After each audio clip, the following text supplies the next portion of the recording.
Quiero deciros que en la semana en la que hemos aprobado la primera ley de la democracia de la vivienda, vamos a ir más allá.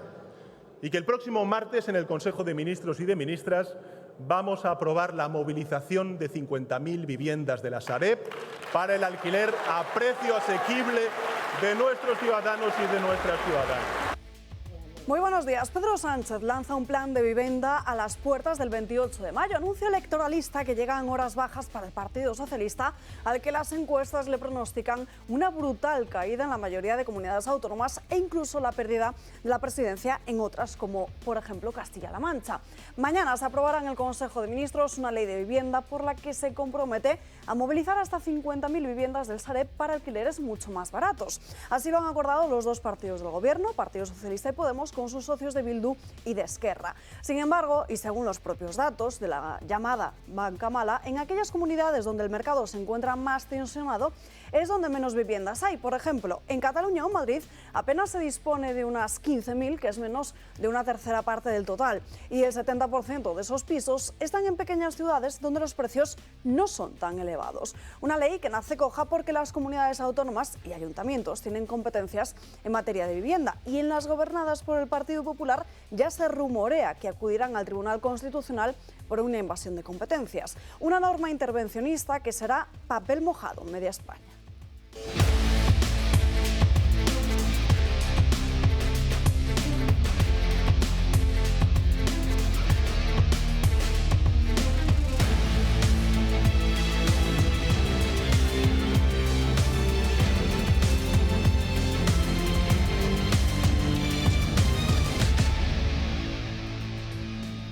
Comenzamos el lunes aquí en Dando Caña, en un programa muy interesante el que tenemos por delante, donde ya les avanzo que dentro de unos minutos nos acompañará en nuestra mesa Iván Espinosa de los Monteros. Con él trataremos muchos de los asuntos del día, en concreto esa ley de vivienda anunciada como biplatillo por el presidente del Gobierno, por Pedro Sánchez, este fin de semana.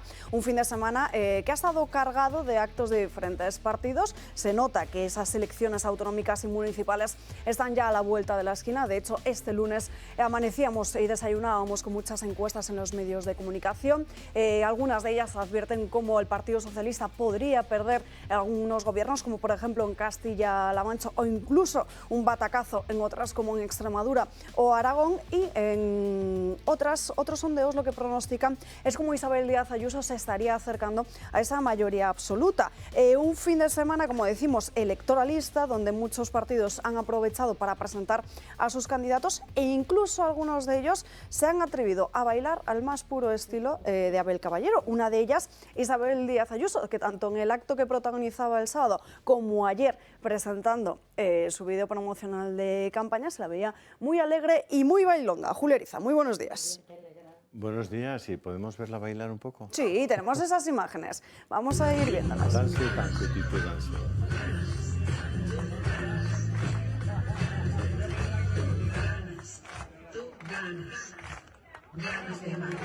Pues ahí están viendo a Isabel Díaz Ayuso con sus compañeros de partido. Julio.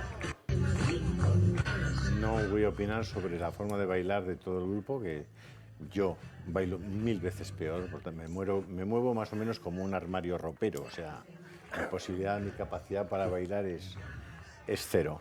Sí me sorprende que los mensajes que están enviando una parte de los políticos a la población sean tan superficiales y tan frívolos, sinceramente. Yo a Isabel Díaz Ayuso le deseo lo mejor en estas elecciones.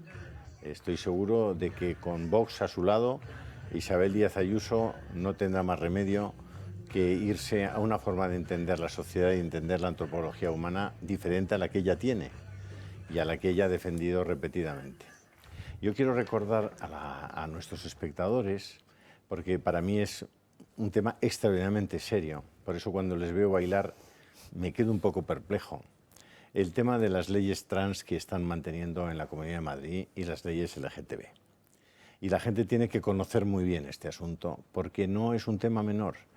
Este fin de semana un viejo conocido me lloraba amargamente porque un hijo suyo de 9 años ya le ha venido con la idea de que quiere cambiar de sexo. Idea que, por cierto, si en el colegio se la recogen directamente, no le va a quedar otro remedio que poner en marcha, porque en este momento eso está ya tipificado. Es decir, tú en la práctica pierdes tu patria potestad respecto a tus hijos cuando entras en alguna de estas materias que han ido clasificando con una serie de leyes que están ahí, que existen, aunque la mayor parte de la población permanezca ajena a ellos o a ellas. La mayor parte de la población ignora la existencia de estas leyes. Y la ignora pues porque vivimos al día a día, porque tenemos muchas cosas que hacer, porque nos llega información de muchos tipos, normalmente muy marcada por quienes quieren que nos llegue esa información y no otras informaciones. Pero es muy importante, sobre todo para los que tenemos hijos, los que tienen nietos, los que tienen alguna responsabilidad sobre los niños pequeños y sobre los adolescentes y los jóvenes, es muy importante que conozcamos esto. Por eso creo que es muy importante saber que hay una ley de 29 de marzo, ley trans de la Comunidad de Madrid, aprobada entre otros por Isabel Díaz Ayuso, siendo diputada en la Asamblea de Madrid y consejera, viceconsejera de Justicia. Y hay otra ley del 22 de julio de protección integral contra LGTBI-fobia y la de discriminación por razón de la orientación sexual. Esas dos leyes entran, bueno, primero, la ley trans, lo que se llama la ley trans de la Comunidad de Madrid, que Isabel, presidente de la Comunidad de Madrid y extraordinaria Bailona, no ha querido derogar.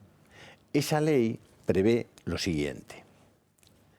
Leo textualmente la ley para que la gente sepa de qué estamos hablando y sepa que mantener las leyes tiene consecuencias y un día tiene consecuencias con tus propios hijos o con tus propios nietos y ese día te tiras de los pelos. Dices, ¿pero qué está pasando?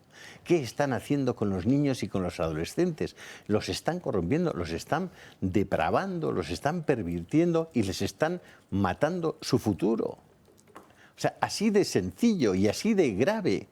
No se puede uno poner a bailar teniendo eso sobre la mesa sin haberlo echado para atrás en 4 años. No puedes bailar, no tienes ninguna razón para ponerte a bailar. No quiero que nuestros espectadores piensen que es algo personal contra Isabel Díaz Ayuso, no lo es. Estoy expresando una defensa apasionada de la juventud, de nuestros niños, de nuestros menores, porque están siendo atacados por estas leyes. Y estas leyes no son de Podemos ni del Partido Socialista, son del Partido Popular y en este caso de Isabel Díaz Ayuso.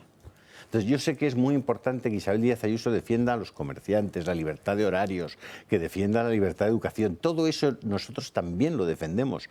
Vamos, a toda costa.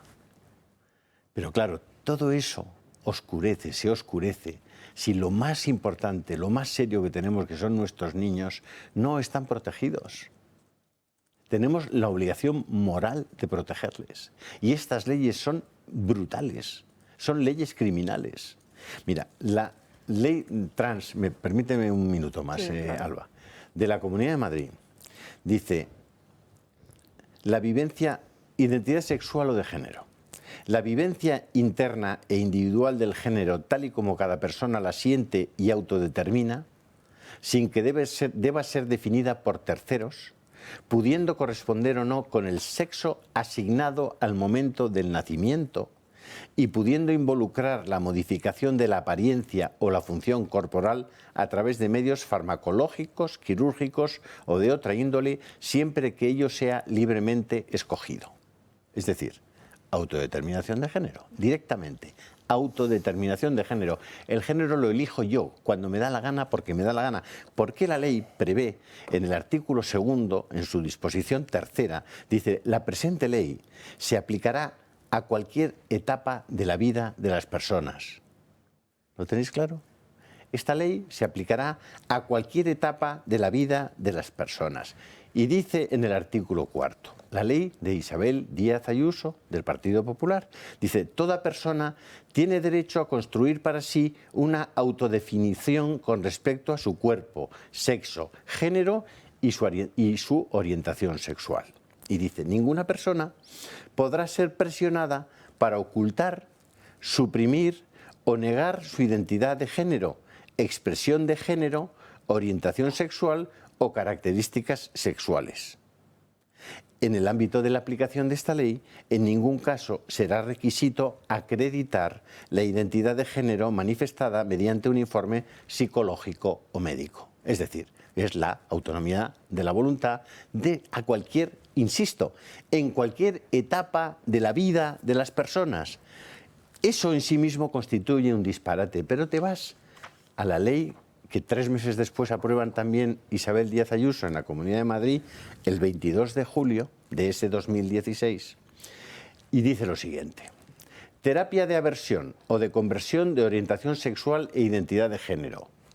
Explica la ley que se entiende por terapia de aversión. Por este término se entienden todas las intervenciones médicas, psiquiátricas, psicológicas, religiosas o de cualquier otra índole que persigan la modificación de la orientación sexual o de la identidad de género de una persona. ¿Vale? Eso son lo que llaman terapias de aversión o conversión. En el artículo 72 de las sanciones de esta ley LGTB, 72, dice lo siguiente. Vamos a ver. Las infracciones, en el 70, las infracciones, en el 70. La promoción y realización de terapias de aversión o conversión, lo que os acabo de definir, con la finalidad de modificar la orientación sexual o identidad de género de una persona. Para la comisión de esta infracción, dice el artículo 70, será irrelevante el consentimiento prestado por la persona sometida a tales terapias. Vamos a ver. ¿No habíamos quedado que ninguna persona podrá ser presionada para ocultar su orientación sexual? Artículo 4 de la ley trans de marzo, artículo 70, ley de 22 de julio del mismo año, la promoción de tal, ¿será irrelevante el consentimiento prestado? Es decir, que uno solamente puede estar a que sea trans u homosexual, pero si se lo quiere pensar, ya no puede ni dar su consentimiento porque entra directamente en las infracciones muy graves previstas en la ley de 22 de julio. ¿Están ustedes hablando en serio? ¿Han leído ustedes los textos de las dos leyes? ¿Alguien las ha leído? ¿Van a hacer ustedes algo? ¿Nos ponemos a bailar?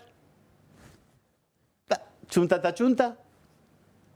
Y mientras tanto los niños de 9 años van a sus padres a decirles, y los padres tienen un problema gravísimo, y estamos castrando a niños de 12, 13 años químicamente, y ustedes siguen bailando. Pues yo creo que esto no es para bailar, sinceramente. Es decir, pónganse las pilas porque, al margen de cualquier otra consideración, está muy bien que Isabel Díaz Ayuso sea una gran lideresa y que la gente la quiera mucho. Me parece fenomenal. Desde luego es mucho mejor que esté la izquierda gobernando. Eso no tengo la menor duda. Ahora bien, tendremos que hacer todo lo posible para que las Ayusos y los Ayusos se atengan a una antropología diferente o acabaremos por el mismo camino. Acabaremos diciendo qué más da que gobierne la izquierda o la derecha si nos van a construir el mismo modelo de sociedad. Si al final viene lo mismo. Pongámosles un freno por lo menos. Quizá... José María Francas, muy buenos días. A ver, sobre este tema no diré nada más porque sería estropearlo. Yo creo que el corte será muy interesante difundirlo. Pero yo venía con otra cosa que no tiene nada que ver, pero en fin, en algo se parece, que es el concierto de la resurrección que hubo este sábado pasado, que por lo que parece fue espectacular, fue una maravilla. Y yo tuve la suerte o la desgracia de tener que pasar por allí porque yo no iba a poder aguantar 2 horas o 3 de pie, con lo cual no iba al concierto, sino que iba exactamente al Sol Sevilla con el bus y las riadas de gente eran alucinantes. Entonces, Todo ello a pesar de que la delegación del Gobierno hizo de las suyas, porque al parecer contaban con muchas menos personas, solo con unas 20.000, fueron 60.000 las que allí acudieron y no dejaban pasar a nadie más. Bueno, no sé. Es raro. Yo lo que sí noté es que mientras iban dando y mordiéndome las uñas, me venía de enfado, no por el concierto, que vuelvo a decir que menos mal que alguien ha decidido que celebrar las cosas en las catacumbas es para que lo quiera hacer, pero que hay maneras de celebrar mucho mejor que las catacumbas, que es en las plazas y pueblos, sobre todo las cosas que afectan a temas profundos como son la religión, de lo cual me halago, pero me iba planteando las televisiones de servicio público donde estaban, porque claro, no se dio, la gente que como yo no está dispuesto no puede aguantar 3 horas de pie, o gente todavía más mayor que yo, que es imposible que las aguante, pues se tuvieron que conformar con no ver el concierto o ver trocitos, porque ni Telemadrid, que me parece que existe y tiene 2 canales, ni Televisión Española, que me parece que existe. Sí que es cierto que al ser un concierto, Francas, yo no es que quiera quitarte la razón, pero al ser un concierto no se puede emitir por los derechos de las propias canciones. Pero se puede negociar con los derechos, porque se emite, sí. mira que se emiten conciertos. Pero tú no te preocupes, que luego te vamos a mostrar un resumen para que... Pero, José María, pero tiene razón Alba, perdóname, porque es muy complejo el tema. Ya, que el gratuito. No, yo estoy de acuerdo, estoy hablando no de que lo haga esta televisión, sino de que lo haga Televisión Española o Telemadrid, que se gasta mucho dinero para producir otras cosas están que tienen mucho menos interés. Están en Julia Otero. Por eso, estoy hablando de esas en concreto. Y el segundo enfado mío era al alcalde de la ciudad, porque yo en Colón paró el autobús que llegaba solo donde iba yo y dijo, aquí se acaba la línea.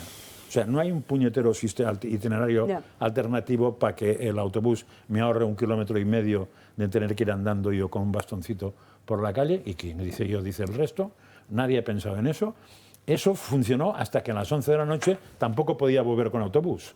Tuve que irme paseando hasta Colón para coger un autobús o coger cualquier cosa, porque seguía todo cortado sin itinerarios alternativos. Con lo cual los servicios públicos realmente no están a por mi situación, ni la de la gente como yo, sino que están a la suya. José Antonio Fuster, muy buenos días. ¿Qué tal? Muy buenos días. Aquí, la verdad es que ha sido interesante. Es que hemos padecido, además, algunos de nosotros hemos padecido ciertos efectos de la ley trans, como a mí me han denunciado 2 veces, o sea que de la ley trans, leyes de igualdad de la Comunidad de Madrid, yo alucino todavía, por supuesto no llegaron a nada. No lo digo bien. Pero vamos, son así, ellos simpáticos. Decía al principio Julio sobre los bailes de Isabel Díaz Ayuso que, bueno, esa superficialidad y esa frivolidad, bueno, es una excentricidad. Es que a mí me preocupa muchísimo, no me preocupa muchísimo. Es decir, Julio ha dicho que le desea lo mejor para Isabel Díaz Ayuso en los resultados de las elecciones, y yo la verdad es que no puedo porque veo la deriva. Esta sí que es una deriva clarísima del Partido Popular hacia la homologación con un partido de centro-izquierda. Llevo muchos años diciendo que el Partido Popular está más a la izquierda que el Partido Socialista de 1982, pero es que ahora no, ahora está más a la izquierda que el Partido Popular, que el Partido Socialista. El Partido Popular está más a la izquierda que el Partido Socialista de 1996. Eso es un hecho innegable. Y se acerca peligrosamente al Partido Socialista de 2004. Son estas leyes, no solamente las leyes trans, las leyes de igualdad, sino que se mimetiza con la hegemonía cultural de la izquierda y no nos deja avanzar. No nos deja avanzar en valores, no nos deja avanzar en virtudes, no nos deja avanzar en nada. Solamente nos dice que nos va a dar libertad o socialismo. Cuando no es verdad, solamente tenemos, por donde quiera que vayamos, solamente vemos socialismo. Y hay una cosa interesante de Isabel Díaz Ayuso, y yo me pregunto si está ocurriendo, que me parece a mí que sí, que es el famoso síndrome de Ibris, que es esta enfermedad que afecta a los líderes, que genera un ego desmedido, la aparición de excentricidades, que en este caso el baile era un recurso típico de la izquierda. Por cierto, hay alguno arrítmico entre su equipo, debería venérselo. Hay un enfoque personal exagerado que también es parte integral de ese síndrome de Ibris, y sobre todo al final es un desprecio hacia las opiniones de los demás. Y eso lo hemos visto en las últimas semanas, meses, incluso años, con la posición que debería ser generosa y agradecida que debería tener Isabel Díaz Ayuso con Vox. Y no lo veo por ningún lado. Lo único que he visto ha sido engaño, lo único que he visto ha sido manipulación, lo único que he visto ha sido rodillo en Isabel Díaz Ayuso, y al final esta forma, este PP-PSOE que tenemos no es el mejor camino, desde luego, para España. Lo de la ley trans yo creo que es la gota con el vaso. Sí es verdad que nos puede ayudar, Julio, a comprender por qué la izquierda ha derrapado y se ha lanzado hacia un precipicio, o está lanzándose hacia un precipicio del que va a ser muy difícil que salga. Pero nos va a ayudar. Carmen, ahora te saludo, pero antes nos vamos rápidamente hasta la rueda de prensa de todos los lunes de Vox, porque está a punto de preguntar nuestro compañero Miguel Gutiérrez. Pero que reside ilegalmente en territorio nacional lleva aparejada inmediatamente la expulsión del territorio nacional.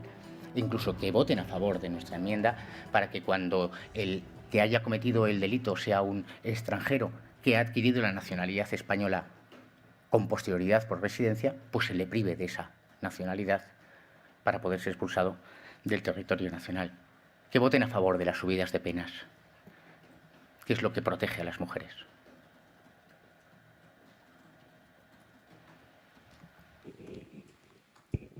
Señor Buxadé, muy buenas tardes. Miguel Gutiérrez para El Toro Televisión. Le planteo dos cuestiones. Por un lado, se ha producido un alza en las nacionalizaciones de inmigrantes en nuestro país. En el año 2021, por ejemplo, creció en un 14,1% hasta las 144.000, siendo la mayoría de las mismas, el 29%, procedentes de nacionales realmente marroquíes, ¿no?, que ya son españoles en el DNI.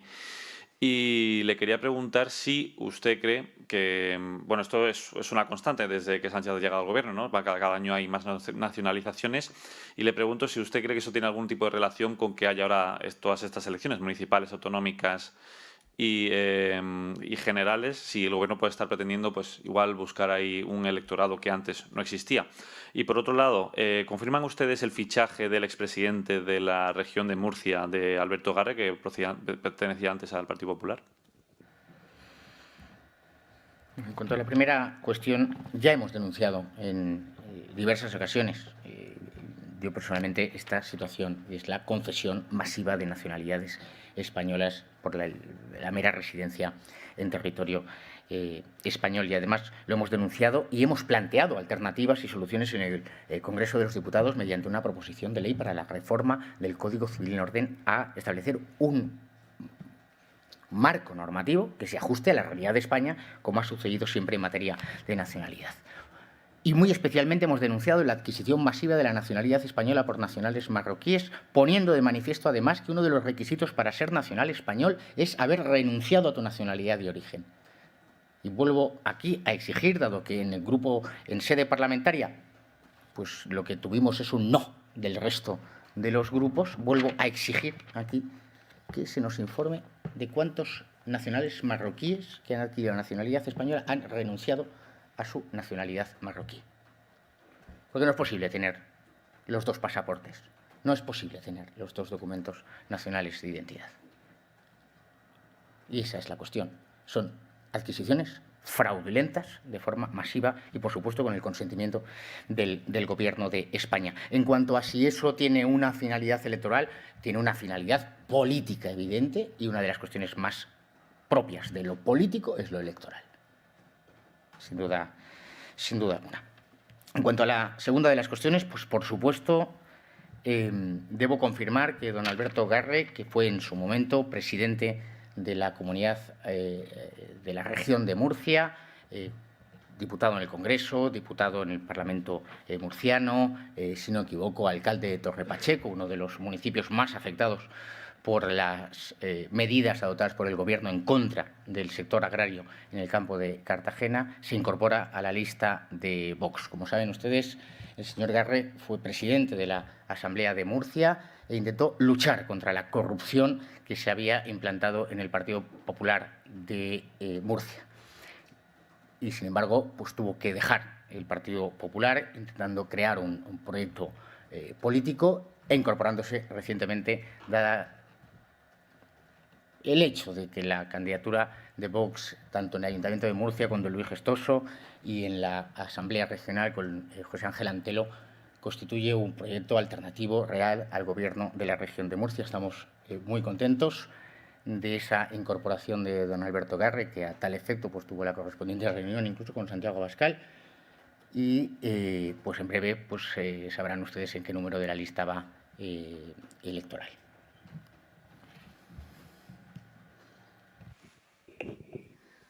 Hola, buenos días. Acaban de escuchar esa crítica de Jorge Buxadé en materia de inmigración, esa concesión masiva de nacionalidades, sobre todo a marroquíes, y también esa confirmación por parte de Jorge Buxadé de que Alberto Garre, expresidente de Murcia con el Partido Popular, irá en las listas de Vox en las próximas elecciones. Carmen Lovelle, muy buenos días. Perdona. Muy buenos días. Honestamente tampoco tengo nada que añadir a una ley trans tan bien explicada, citando los artículos, contrastando y llevando en paralelo lo que se acuerda hoy y se desacuerda mañana por muchos de nuestros gobiernos, en este caso el autonómico de Madrid. Pero sí he de decir que en su momento, y cuando se aprobó la ley a nivel estatal, aquí comentamos, y yo vuelvo a decirlo, que sería tremendo el efecto contagio hacia niños que jamás se les había ocurrido el pensar en un cambio de sexo y se les está empujando a esto. Y por eso decíamos, ¿cuáles son las estadísticas de transexuales reales que había en el país? ¿Para quién se legisló? Porque aquí recordamos, por ejemplo, casos, bueno, por no citar a otras, la famosa Veneno, una transexual conocida. Eran casos no muy numerosos. ¿Qué pasa? Que ahora todos los niños que han nacido biológicamente, lo quieran o no, hombre o mujer, ahora quieren cambiarse y las estadísticas son de un aumento del 900%. Y cuando además en otros países se está retrocediendo, se está dando marcha atrás porque se han visto los efectos que son irreversibles, realmente ahí sí que deberíamos de protestar, de salir a la calle, de no dejar pasar, de que el presidente no se saque otro as debajo de la manga, como 50.000 viviendas que parece que va a regalar, y no olvidarnos de temas tan fundamentales como estos que van a mutilar a nuestros niños, a nuestros menores, y que no podrán tener en el futuro una reversión que les dé una vida normal y digna. Por tanto, es una ley verdaderamente espantosa. ¿Sabes lo que ha dicho Elon Musk en uno de sus últimos mensajes en la red social Twitter? Ha dicho que él cree que habría que condenar a la pena de cadena perpetua a aquellas personas que les practiquen una terapia a los chicos, una terapia de castración o de castración química o de cambios hormonales irreversibles. Eso lo dice Elon Musk. No quiere decir que cada vez hay más personas, y tú lo acabas de decir muy bien, que son conscientes de que eso es simplemente una aberración. O sea, es aberrante, es criminal. Es criminal. Y ahí estamos, y lo estamos tolerando y lo estamos consintiendo. Ya que habéis centrado vuestras primeras intervenciones en esta cuestión trans, vamos a conocer los protocolos que hay en los colegios, porque este fin de semana ha saltado a la luz un informe de la Alianza contra el Borrado de las Mujeres que alerta cómo los colegios estarían obligados a denunciar a los padres que nieguen a sus hijos el cambio de sexo. María Vallejo. Así es, Alba, la ley trans ya aprobada y redactada por el Ministerio de Igualdad de Irene Montero cada vez llega más lejos. A partir de ahora, los directores de colegios e institutos pueden denunciar ante los servicios sociales a los padres que nieguen a sus hijos un cambio de sexo, un hecho que supone un riesgo no solo a la libertad de expresión, sino también al pleno derecho de la patria potestad. La Alianza contra el Borrado de las Mujeres presentó un informe donde se analizan los protocolos educativos de 13 gobiernos regionales que han ido evolucionando sus programas educativos para desarrollar las leyes trans autonómicas. En Castilla-La Mancha, por ejemplo, el protocolo asegura que si los padres no respetan la identidad sexual de sus hijos, los directores tendrán que poner esta situación en conocimiento de los servicios sociales. Y esto no es todo, porque además se especifica que se tendrá que poner en marcha un protocolo en aquellos casos en los que se identifica un alumno trans. Un protocolo que nos debería hacer preguntarnos por la situación de los menores en los colegios. Y es que más que un desarrollo, Alba, parece todo lo contrario, un retroceso. Gracias, Maren, y no solo el de Castilla-La Mancha, porque lo que dice también este informe es que en el 100% de todas las comunidades donde existe una ley trans autonómica también ocurriría lo mismo. Evidentemente, por eso es tan importante que nuestros espectadores, los que tienen la bondad y la paciencia de escucharnos, escuchen estas cosas. O sea, al margen de que uno pueda tener una motivación para votar a este o al otro porque le caiga mejor o peor, tenemos que ser capaces de razonarlo, de tener argumentos que al final afectan a nuestras vidas, a las vidas de nuestros hijos, de nuestros nietos, de la gente más joven que está indefensa porque no tienen instrumentos racionales para protegerse de eso. Claro, si un colegio puede a un niño en el colegio 8 o 9 años. Dice, no, yo es que me siento chica, o la chica, no, me siento chico. Imaginaos a los 8 o 9 años. Y el colegio puede denunciar a los padres. De tal manera que un juez le quita la patria potestad a los padres y entra en un camino. Ese niño de 8 o 9 años, imaginaros lo que es. O sea, vosotros pensáis que no os va a tocar nunca. Bien. Oye, ¿vamos a trabajar para que no nos toque nunca de verdad? Pero un matiz, Julio, ¿por qué habláis de un juez? Porque una vez que... No hace falta un juez. No está tan falta claro. un juez a la larga. No, para poder darle determinados, digamos, tratamientos, sí hace falta. No. O sea, eso es lo que yo estoy diciendo. Me refiero a otra cosa. Si a ver, yo creo que eso es importante, siguiendo el argumento que usabas tú, aclararse un poco. Si todo niño / niña tiene derecho, no sé exactamente a partir de qué edad, de decir sobre su lo que sea sexual o de género. De 12 a 14 años necesita la autorización pues judicial. Eso, pues a partir de los 14 años no la necesita. No es un colegio el que tiene derecho a denunciar. Tiene derecho a denunciar el peluquero de su padre, la peluquera de su madre, el camionero de al lado, el vecino de arriba, el primo segundo, cualquiera.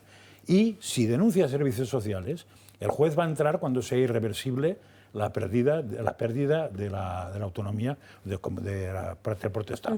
Porque yo os he hablado aquí de que en España hay entre 40 y 60.000 niños que no habiendo pasado por un juez, sus padres no tienen ninguna potestad sobre los niños, porque servicios sociales lo puede hacer perfectamente. Y si se alega una cosa de ese estilo, que una ley contempla perfectamente que los padres no tienen derecho, va a durar un segundo. O sea, los servicios sociales entrará, se llevará al niño, lo meterá en una casa de acogida o en una familia, y cuando entre el juez ya alegaremos en verano que a ver qué pasa.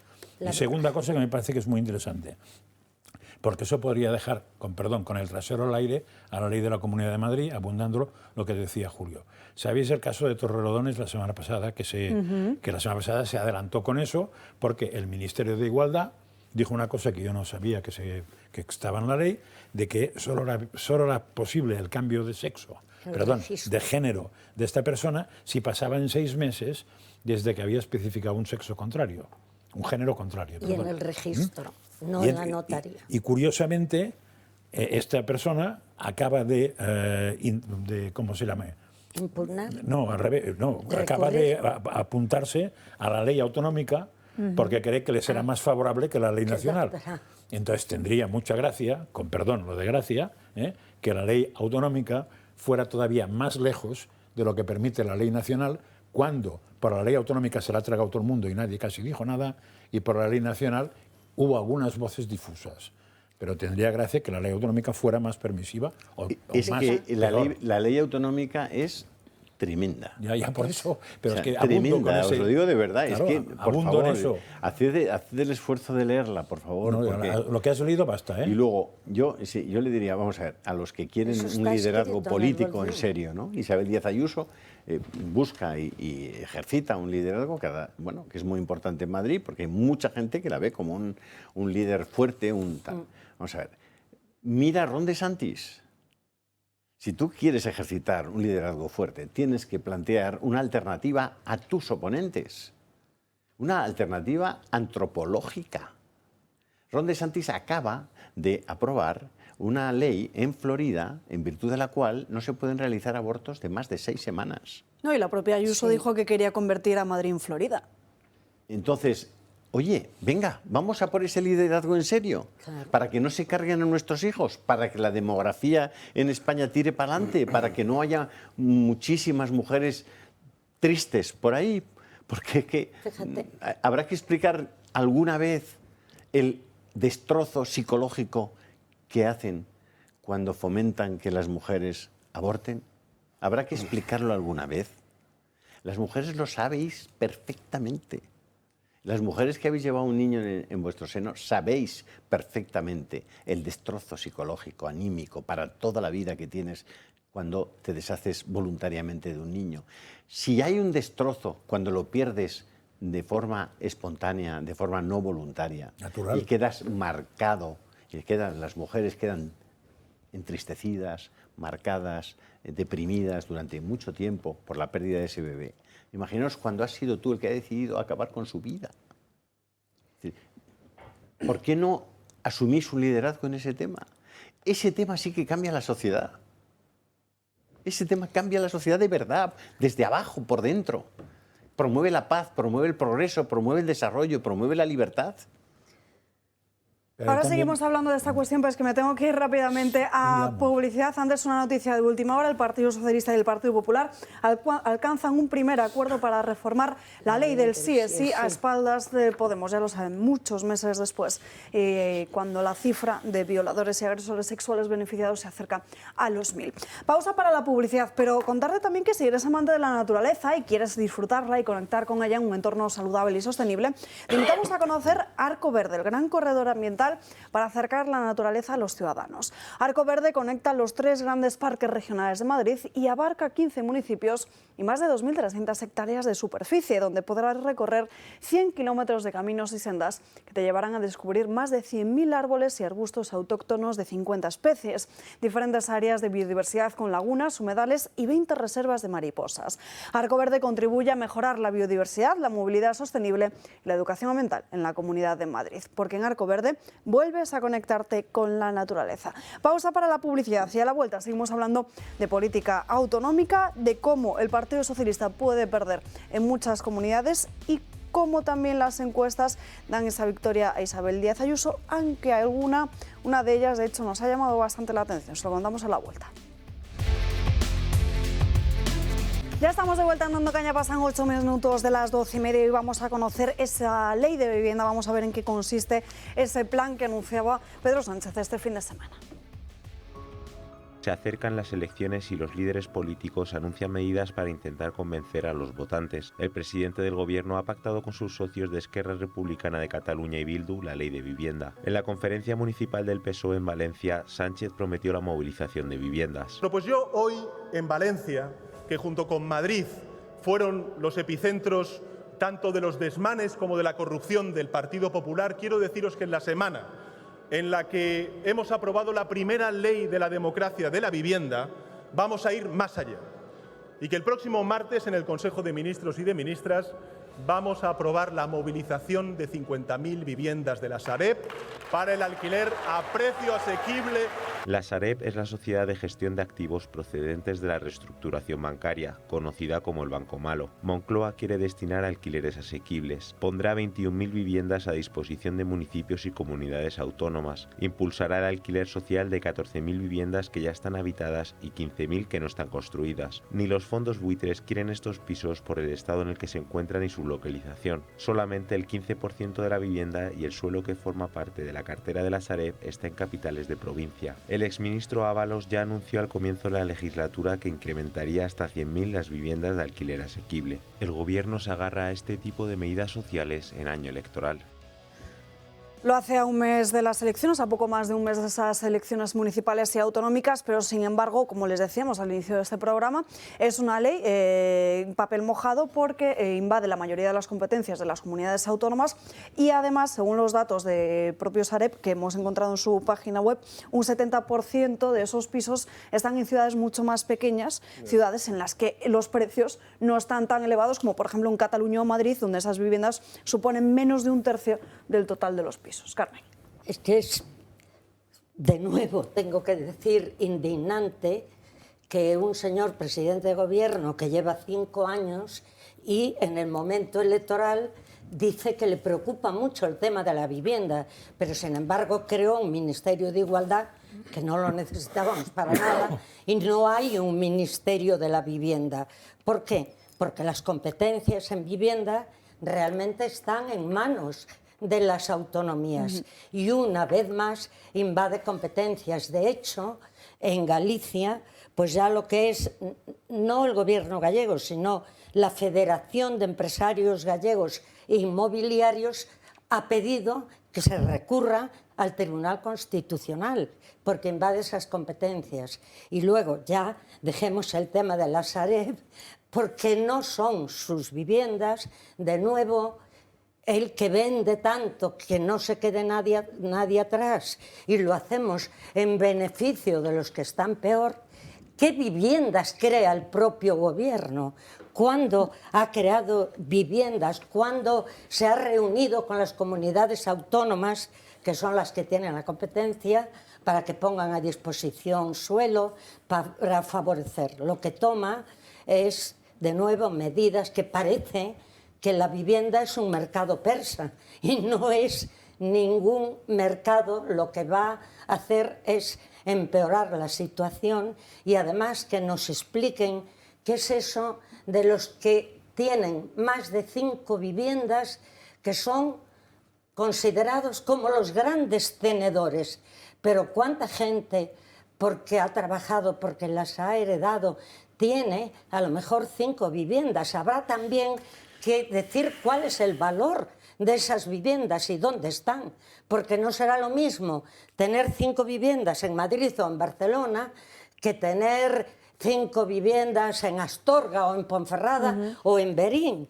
O sea que nuevamente toma decisiones que son electoralistas. De ahí que le dio todo el protagonismo a Esquerra Republicana y a Bildu, lo cual demuestra que lo que le interesaba era la cuestión electoral y no que de verdad hubiera viviendas para los ciudadanos. Le contestamos a Pedro Sánchez con su propia redacción. Mira, Miguel Ángel Garaulet, diputado aparentemente de Ciudadanos, 4 de julio de 2018, pregunta sobre el tema de la vivienda y contesta al Gobierno.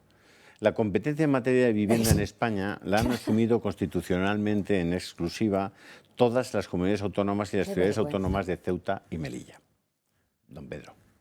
La incidencia del Gobierno y específicamente del Ministerio de Fomento respecto al fomento de actividades en materia de vivienda encuentra justificación por sus atribuciones tanto sobre las bases de la planificación y la coordinación de la actividad económica como de la ordenación del crédito.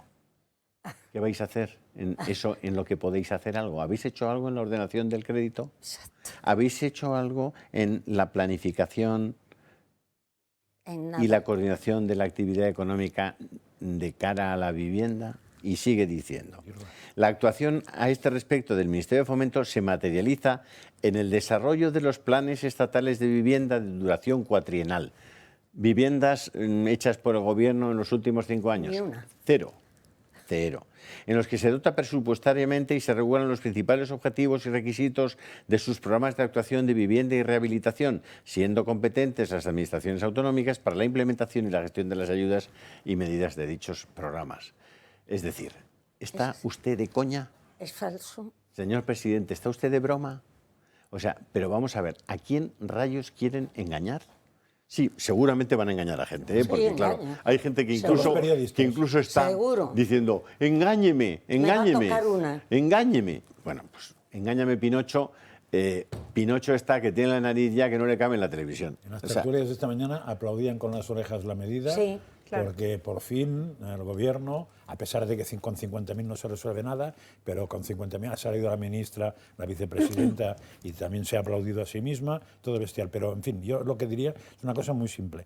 Supongamos que el Gobierno tiene todas las competencias y puede hacer lo que ha dicho que lo va a hacer. ¿Por qué ha esperado a 5 años para hacerlo? Eso ya te da la sensación o te da la seguridad de que te está tomando el pelo. Si además no tiene competencias, pues ya te quiere decir que te toma doblemente el pelo.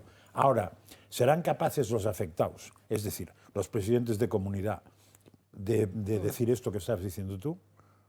¿O algunos se van a callar y no serán capaces de salir a la palestra? Vamos a ver, yo creo en el libre mercado y en la libertad económica y sobre todo en el principio de subsidiariedad. No es un mercado. Es decir, que lo que puede hacer la sociedad no lo tenga que hacer el Gobierno y de hecho no lo haga. ¿Por qué? Porque creo mucho más en la gestión de la sociedad propia que en la gestión de lo público que hacen los gobiernos, porque no tenemos más que mirar dentro de aquellas cosas que son gestionadas por las administraciones públicas y vemos que la ineficiencia en la utilización de los recursos es completa. De hecho, cada vez que haces una auditoría sobre algo que está gestionado privadamente, es decir, por la sociedad, y algo que está gestionado por el Gobierno, te das cuenta de que, oye, no hay color, ¿vale? Pero dicho eso, yo entiendo que hay que poner límites a la especulación sobre determinadas cosas, pero no así. determinadas cosas que hacen referencia a derechos individuales fundamentales. Yo siempre he comparado el tema de los derechos y las responsabilidades, lo que sería una tribu, lo que sería una sociedad arcaica, una sociedad primigenia, ¿no?, de seres humanos. En esa sociedad yo siempre he explicado que no hay nadie que no coma, no hay nadie que no sea cuidado cuando se pone enfermo, no hay nadie que no tenga una choza, es decir, una vivienda para dormir, no hay nadie que... Pero eso sí, tú dices que hay que salir a cazar al león y te levantas y dices que eres liberado sindical y te pegan una mano de... En fin. Una somanta de palos. Claro. ¿Por qué? Porque en las sociedades primigenias cada derecho está ligado a un deber, está ligado a una obligación, está ligado a una responsabilidad. Si no hay responsabilidades y no hay obligaciones, difícilmente vas a poder ejercitar los derechos. Bueno, eso es lo que ha ido ocurriendo a lo largo en el desarrollo de esas sociedades primigenias a las sociedades actuales. Y es que hemos heredado todos los derechos, pero las responsabilidades se han ido quedando por el camino. Con lo cual, eso es muy difícil, muy complicado de sostener. Yo creo que no debería haber ninguna persona, por sencilla que sea, por joven que sea, que no tenga la capacidad de acceder dignamente a una vivienda. Y que ese acceso a una vivienda no le limite absolutamente, porque los precios sean de tal índole, que le limiten absolutamente el poder montar una familia, el poder formar una familia, el poder crecer hacia el futuro. Entonces, creo que hay que hacer todo lo que esté en manos de los políticos para hacer que la gente tenga su vivienda digna.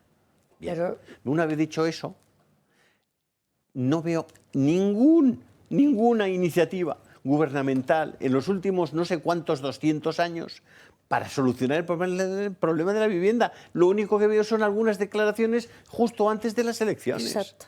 Entonces, eso es lo que hay. Igual que me parece que deberíamos evitar la especulación en el tema de la energía.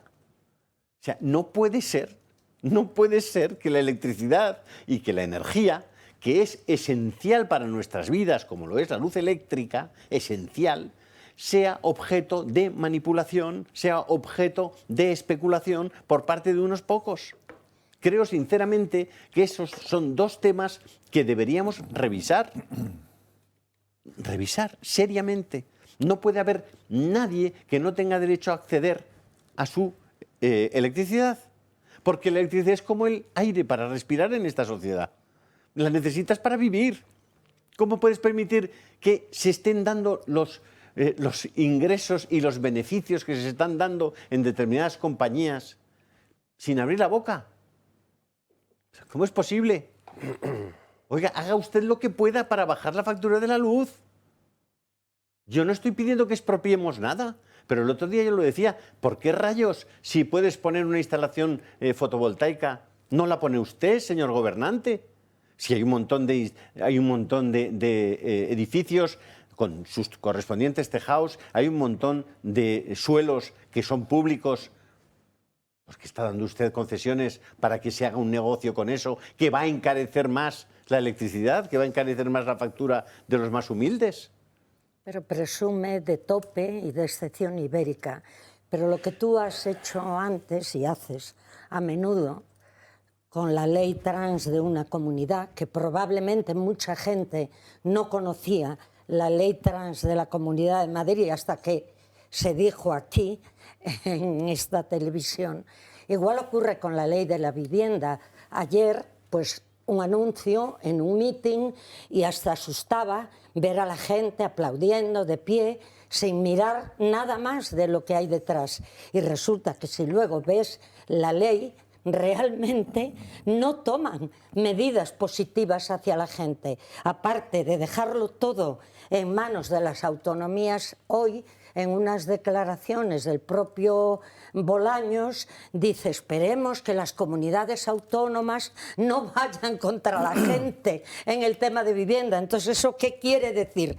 Que usted mismo está reconociendo el hecho de que no puede hacerlo. Y luego, además, el dejar la decisión de los incrementos o del tope o de las 5 viviendas en lo que llaman zonas tensionadas, pero quien tiene que decidir las zonas tensionadas son también las comunidades autónomas. ¿Qué cuento es ese? Pero claro, lo que ha pactado con Cataluña y con Bildu, a ellos sí harán lo que le parezca en su comunidad autónoma. Francas. Yo del tema de la electricidad sí que tengo que reconocer que no soy capaz de analizar qué medidas tendría que hacer un gobierno para bajar costes. No es fácil. No lo sé.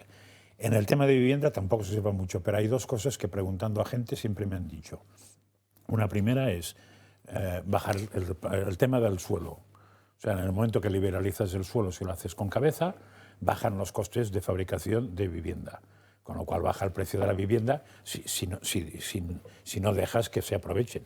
Y la segunda cosa, que me parece que es clave, es hacer que los ayuntamientos, a través de las comunidades, si quieren, no de las diputaciones o de la conferencia episcopal, eso es el problema, pongan a disposición alquiler social. No compra social, que creo que es una tomadura de pelo, porque yo creo que no es justo el hecho de que una familia tenga que estar 20 años para pagar una vivienda y otra tenga que estar 5 porque le ha tocado en un sorteo. Creo que esto no es justo. Lo que sí puede ser justo es que haya suficientes viviendas de alquiler social para facilitar que la gente que empieza a convivir fuera tenga un tiempo con unos alquileres súper baratos que después tendrá que espabilarse porque vienen tasados. Creo que esto la ciudad que lo ha hecho mejor en Europa era Viena y les funcionaba francamente bien. Y no sé si París también tiene bastantes cosas, pero en España eso es un auténtico desastre, está claro. Fuster. La ley de vivienda, sobre todo, es una intromisión ilegítima de un gobierno en la propiedad privada. Eso es lo más esencial. La vivienda forma parte integral de la identidad de los españoles. Es que no somos un país como Francia, como Alemania, como Suecia. Nosotros aquí en España siempre hemos apostado por tener una vivienda en propiedad. Siempre, era parte de nuestra identidad. Desde pequeñitos se nos llevaba por el camino de, bueno, es lo que teníamos que hacer, estaba bien, y aparte que esa vivienda luego se convertía en un patrimonio que podíamos legar a nuestros descendientes. Funcionaba así y funcionaba de una manera razonablemente buena. Es cierto que tenemos un grave problema de vivienda, pero tenemos un grave problema de vivienda por una... Es que leo a Feijóo, por ejemplo, diciendo que es que los efectos de la ley van a ser malos. No es los efectos. Lo que me preocupa de la ley de vivienda o de cualquier cosa que hagan los socialistas, Dios mío, en año electoral, lo que me preocupa de verdad son las causas, no los efectos. Las causas es lo que es terrible. Y la causa en este momento en España de que tengamos un problema gigantesco de vivienda, por ejemplo en Madrid o por ejemplo en Barcelona o en las regiones o en las ciudades más importantes, es que el Estado autonómico ha fracasado a la hora de vertebrar una España nacional en el que todo el mundo, en el que no hubiera autonomías de primera y de segunda velocidad. Madrid, por ejemplo. Es que a mí me alucina mucho Madrid, que el otro día estaba viendo una especie de debate que había en una televisión en el que había un jovenzuelo de 40 años diciendo que es que lo que quería era vivir en el centro de Madrid. Y que, claro, yo quiero tener 1 millón de amigos y así era fuerte poder cantar. Es que no funciona así, bueno, señor. Es que no puede ser. Lo que tiene que hacer Madrid es, comprendiendo su potencia y comprendiendo la magnitud del problema, lo que tiene que hacer es, lo que tendría que hacer un gobierno nacional sería no privilegiar, sino potenciar la posibilidad de que otras ciudades del entorno de Madrid, Ávila, Segovia, Toledo, tal, ahí donde hay un montón de suelo, como decía Josep María, que habría que liberalizar, que habría que crear las infraestructuras necesarias para que allí se construyeran de verdad y la gente pudiera moverse, hubiera movilidad, por tanto hubiera unas infraestructuras coherentes, responsables, unas infraestructuras óptimas para la vida de las personas. Todo eso es lo que debería ser el Gran Madrid, y con el Gran Madrid al final lo ensanchas a la Gran España.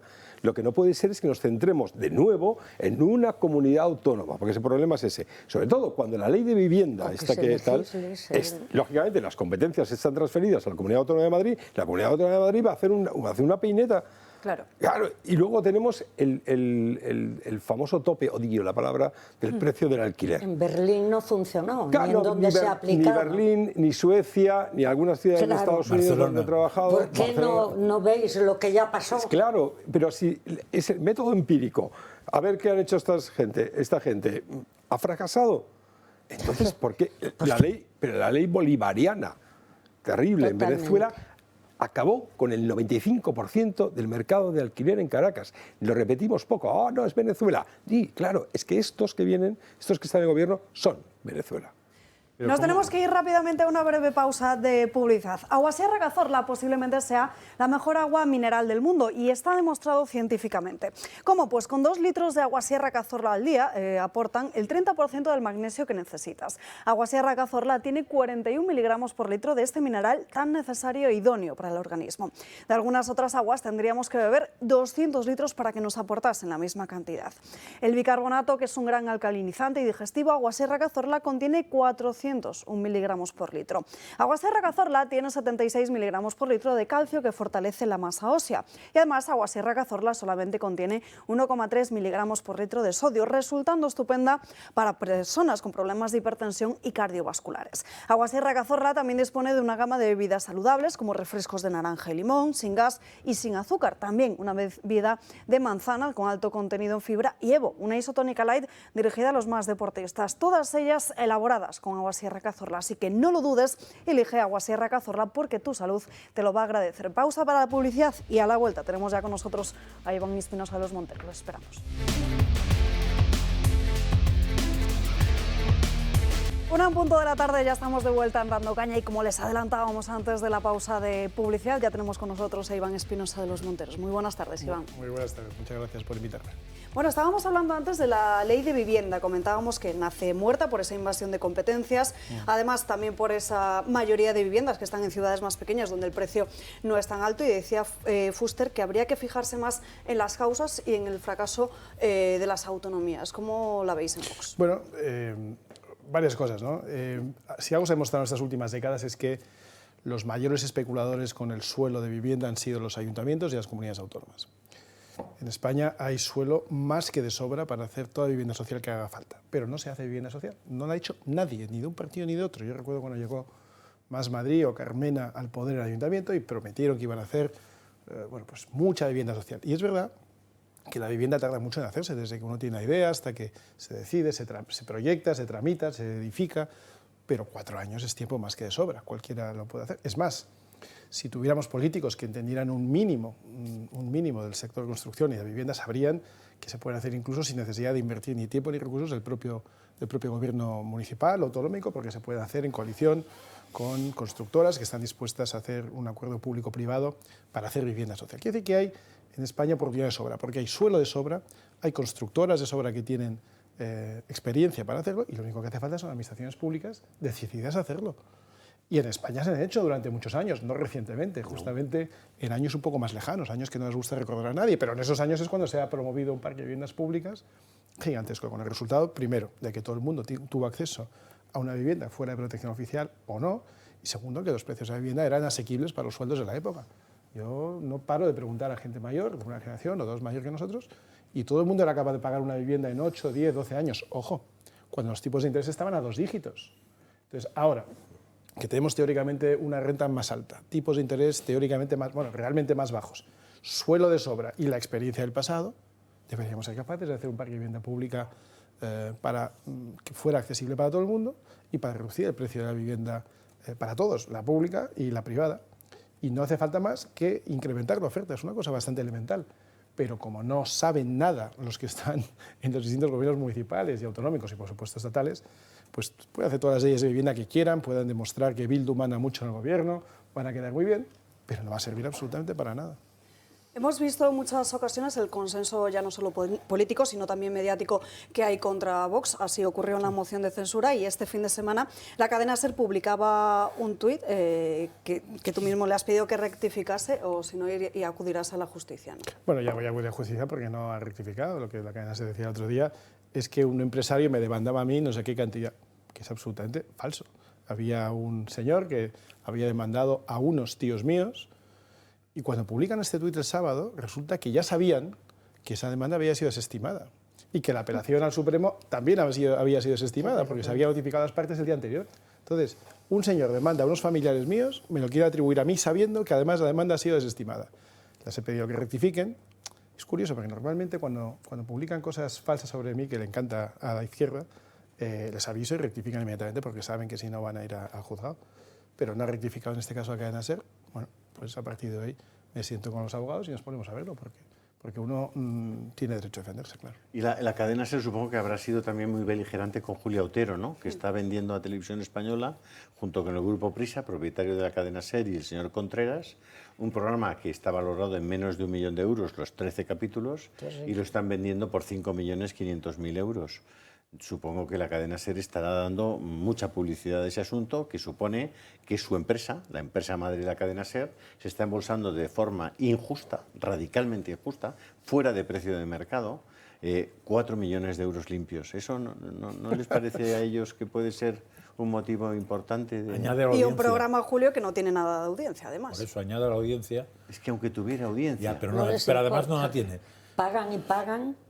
O sea, para ustedes están en la Comisión de Control de Radio y Televisión Española. Sí, claro que sí. Tenemos ahí a grandes diputados. Está Manuel Mariscal, está Víctor Sánchez Real, está Alberto Rodríguez. Tenemos una representación muy potente en esa... Pero no en el Consejo de Administración. No, no en el Consejo de Administración, solo en la Comisión del Congreso que sigue lo que ¿Y sucede. qué piensan ustedes hacer? Española, Porque, claro... Y se está haciendo un seguimiento muy cercano. Lo que pasa es que la impunidad es total, no solo en Televisión Española, en general. Este gobierno se siente impune porque se siente fuerte, porque está por un lado apoyado por todos los enemigos de España, PIL, URC, PNV, y por otro, por los medios de comunicación de la izquierda que están absolutamente entregados a ellos, ¿no? Podemos a veces se queja de que la Sexta no es suficientemente servil, bueno, bien, pero lo ha sido durante muchos años y si no lo es a Podemos, lo es al PSOE, pero si no lo es a una, lo es a otra, a Yolanda, bueno, ya tenemos una confusión de siglas que ya no se sabe quién es quién, pero en general lo que hay es una plétora de medios de izquierdas que apoya todo lo que hace este gobierno y todo lo que hacen los enemigos de España que le apoyan. Y muy poquitos medios que no son de izquierdas, aquí estamos en una casa que es excepcional, que no andan por ese mismo camino, ¿no? Pero yo insisto, es decir, sí, a mí me parece bien que nos critiquen o que nos critiquemos unos a otros. Y todo lo que digamos que no les guste es susceptible de ser criticado.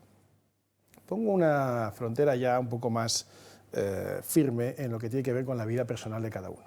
Pero en fin, la izquierda no lo hace. A la izquierda le encanta entrar en temas personales constantemente, pero donde ya pongo una barrera absolutamente infranqueable es en la verdad. Entonces uno no puede mentir intentando desacreditar a la persona, pero lamentablemente tienen éxito, en el sentido de que primero lanzan el bulo y luego, aunque lo rectifiquen, la semana pasada tuve una con el diario.es que lanzó una cosa, les di, en hora y media ya lo había rectificado porque les di la advertencia que les iba a llevar al juzgado. Y entonces siguen buscando, rectifican, pero eso ya ha circulado. Y luego añaden nuevas noticias que parece que dicen algo que realmente no decía la primera, y con eso ya van creando un círculo de duda alrededor de uno para intentar desacreditarlo, y ya que cualquier cosa que digas, ¿ahora qué le parece la vivienda? Pues me parece, ¿qué va a decir usted si usted tiene su vivienda sin licencia? Oiga, yo no tengo mi vivienda sin licencia, pero eso ya ha quedado. ¿Y qué le parece a usted la fiscalía? Pues me parece una fiscalía excesiva. ¿Qué va a decir usted si usted defraudó a Hacienda? Oiga, que yo no he defraudado a Hacienda. Y así sucesivamente, intentan desacreditar por vía de desmontar al individuo, no atacando sus ideas, no atacando lo que dice, sino intentando desacreditar al individuo. Y frente a eso, pues hay muy poca capacidad de contraataque. Yo les llevaré al juzgado a los que no he rectificado, me darán la razón, como ya me la han dado 3 veces contra El País, con sendas portadas por las que les hemos ido demandando, pero ¿quién restituye el daño que han hecho? Es muy difícil, y es muy injusto todo ello. Esa idea de que dice que la izquierda va a desacreditar al individuo es especialmente verdad en el caso de los candidatos de Vox. Es que ayer vi una noticia de que Vox presenta, creo que es ya el 80 o el 90% de candidaturas en Barcelona, la provincia de Barcelona, y me parece eso. Precisamente eso un acto de heroicidad. Es un acto de heroicidad. En Madrid también creo que se llega al 100% de los municipios. ¿Dónde encuentran esos héroes? Pues, contrariamente a lo que mucha gente pueda pensar, hay muchos héroes cotidianos en nuestro entorno, muchos héroes que ven esta cadena, muchos héroes que, claro, ustedes lo saben, cuando van por la calle la gente les felicita, ¿no?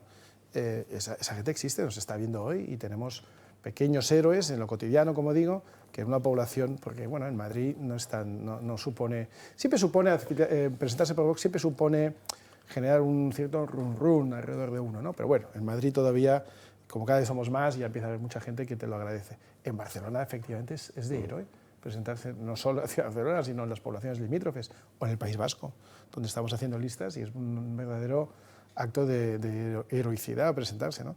Pero España sale adelante justamente porque hay unos pocos valientes, ¿no? Cada vez son más, pero hay unos pocos que son especialmente valientes.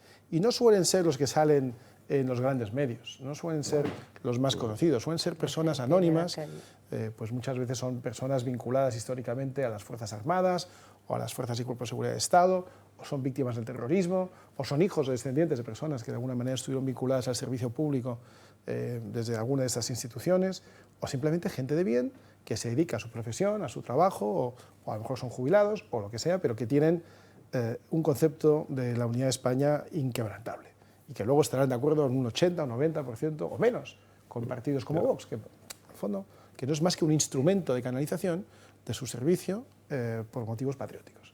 Y eso es lo que realmente está generando Vox a su alrededor, gente, una amalgama de gente que, como digo, a lo mejor no está de acuerdo con todo lo que decimos. Yo mismo a veces me dicen, no, yo es que hay un 10% de cosas que no me gustan de Vox. Y digo, bueno, pues, a mí hay más, a lo mejor hay 15 o un 20, ¿no? Si uno está de acuerdo al 70 o al 80 ya me parece mucho. Entonces, pues hay un conjunto de gente que no está de acuerdo en absolutamente todo lo que decimos, porque no, sí está de acuerdo en cosas esenciales. Pues en la defensa de la unidad de España, en la integridad territorial, en la defensa de la vida, en la defensa de la familia, en la defensa de las Fuerzas Armadas y de las Fuerzas y Cuerpos de Seguridad de Estado, en la defensa de la ley y el orden. Yo creo que todavía no hemos dicho nada en todo esto que sea de izquierdas o de derechas. De hecho, estas eran cosas que no se discutían hace 15 o 20 años. No formaban parte. La ley y el orden no se discutía hace 15 o 20 años. No se puede imaginar que te podían ocupar una casa y que eso estuviera bien. Y en la ley de vivienda no se dice nada de los ocupas. Claro. O uno no se imaginaba que pudiera saltar la frontera, entrar ilegalmente a un país, y entonces eso se considera no solo que está bien, sino que encima el que salta la frontera adelantándose y colándose por delante del inmigrante que está haciendo la cola para entrar, se le premia con más servicios sociales, con más ayudas, con más asistencia que el que ha venido a trabajar, a contribuir, a esforzarse, a cotizar, a pagar impuestos, a añadir valor al país, y que está en la cola esperando que le den su permiso de residencia o su permiso de trabajo. Estas cosas no se discutían hace 20 años, y si se hubieran discutido, no creo que la izquierda de hace 20 años hubiera dudado de que, hombre, los inmigrantes que están haciendo la cola deben tener preferencia sobre los que se asaltan, que los trabajadores que han ahorrado toda su vida para comprarse una casa deben tener preferencia sobre un sinvergüenza que la ocupa, que si vas por la calle y alguien te tira del bolso y tira a tu abuela por la acera, pues debe ir a la cárcel. Estas cosas la izquierda no las hubiera discutido hace 20 años, porque justamente se trataba de proteger a los más vulnerables, que son los que sufren las consecuencias de todo esto, ¿no? Y ha pasado lo contrario, la izquierda se ha olvidado de la gente más humilde. ¿Cuál es la causa de que esté pasando eso? Pues esta nueva moda del mundo woke, ¿no? Estas nuevas batallas culturales, porque, claro, una vez que han vencido todas las batallas culturales que habían planteado en el siglo XX, porque han ganado todo el relato, ya tienen ocupada la universidad, casi todos los medios de comunicación, el sistema educativo, desde luego, el sistema audiovisual en general, porque no solo la televisión, es el cine, es la publicidad, es ahora el mundo de redes sociales, el mundo de la historia, en fin. Una vez que ya han ganado todas las batallas sociales, pues no paran nunca, porque no hay nunca un objetivo suficientemente consolidado, y entonces tienen que ir inventando cosas nuevas, ¿no? Y se han pasado de rosca de tal manera que ya es irreconocible para los propios ex votantes de la izquierda, incluso para algunos ex líderes de la izquierda muy destacados, con los que nunca he comulgado, por cierto. No es que ahora voy a santificar al PSOE de los 80 o los 90, que nunca me gustó, pero hombre, no me gustaba en otro nivel, en otra categoría de disgusto. Lo que hay ahora es una cosa que ni siquiera representa, como digo, la mayoría de sus votantes, creo yo. ¿Cómo se valora en Vox esa llamada del Partido Popular al voto útil, o afirmaciones como, por ejemplo, la de Cuca Gamarra, que dicen que prefieren estar con el Partido Socialista antes que con Vox? Pues yo estoy de acuerdo en que la gente tiene que ir al voto útil. El voto tiene que ser útil para expresar lo que uno desea. Entonces, si un votante desea que los votos se vayan a fórmulas de entendimiento con el Partido Socialista, pues lo útil para ese fin es el Partido Popular, efectivamente. Usted quiere un Partido Popular con el Partido Socialista que esté dispuesto incluso a no gobernar en sitios donde PP y Vox sumarían. Si el Partido Socialista saca un voto más, pues entonces usted vota el PP. También puede votar el PSOE, porque es intercambiable. Ahora, si lo que usted quiere es que haya unos gobiernos de centro de derecha, que van a tener que ser en coalición. A mí me gustaría que fuera mayoría absoluta de Vox, pero no parece que sea posible. Tampoco parece probable que sea mayoría absoluta del PP en casi ningún caso, excepto alguna presidenta que ya ha decidido que ha ganado sin concurrir a las urnas, porque no tiene competencia y ha ganado. Entonces, bueno, pues ahí ya no hace falta ni discutir. Pero en general, en el conjunto de España, lo que estamos viendo es que es posible que se conformen gobiernos de Vox y PP, o PP y Vox. Para eso, lo útil es votar a Vox, porque lo que es seguro es que Vox no va a negociar con el Partido Socialista. Lo que es seguro es que Vox no va a gobernar con el PNV. Lo que es seguro es que Vox no va a gobernar ni a negociar con el PDeCAT, ni con ningún partido separatista. Pero lo que es seguro es que en ningún caso vamos a llegar a un gobierno ni a un acuerdo con el Partido Socialista. Por tanto, el voto útil, pues el que mejor le represente a uno. Si lo que quieres es un mundo en el que PP y PSOE se pongan de acuerdo dejando fuera tus ideas, lo útil puede ser votar al PP.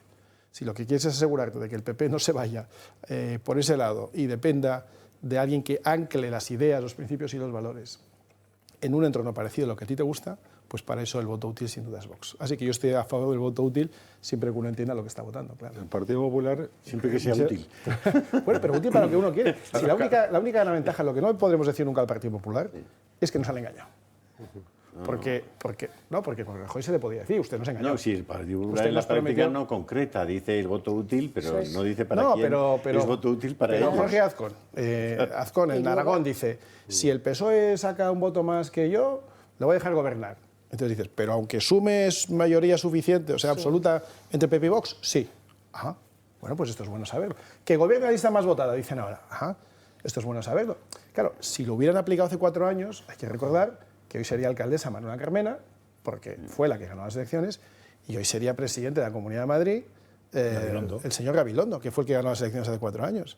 O sea, que esto de que vote la lista más votada, con independencia de las sumas entre partidos, es una visión nueva que no habíamos oído nunca. Pero por lo menos no engañan. No engañan. Es decir, el PP lo que te está diciendo es, si estuviéramos trasladando esto al 2019, habríamos hecho alcaldesa a Carmena, habríamos hecho presidente a Gabilondo, en vez de hacer presidente a Ayuso y hacer presidente o alcalde al señor Almeida. Bueno, pues esto es bueno saberlo. Insisto, los votantes al día siguiente podrán decir muchas cosas, pero no podrán decir esta vez que el PP les ha engañado. El PP se lo está poniendo clarito. Fíjate, se van a ir con el PSOE.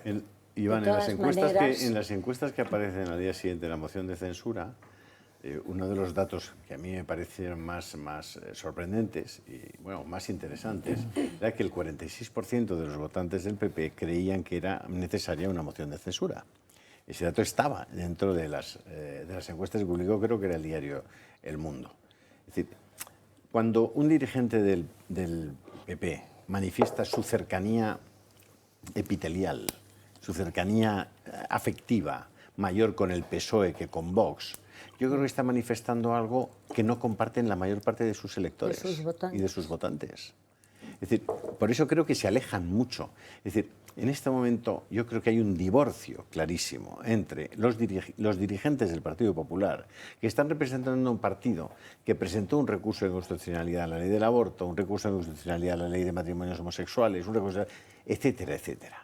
Entonces, ahí es donde está la grieta un poco. Es decir, ¿cómo tratan de salvar esa grieta?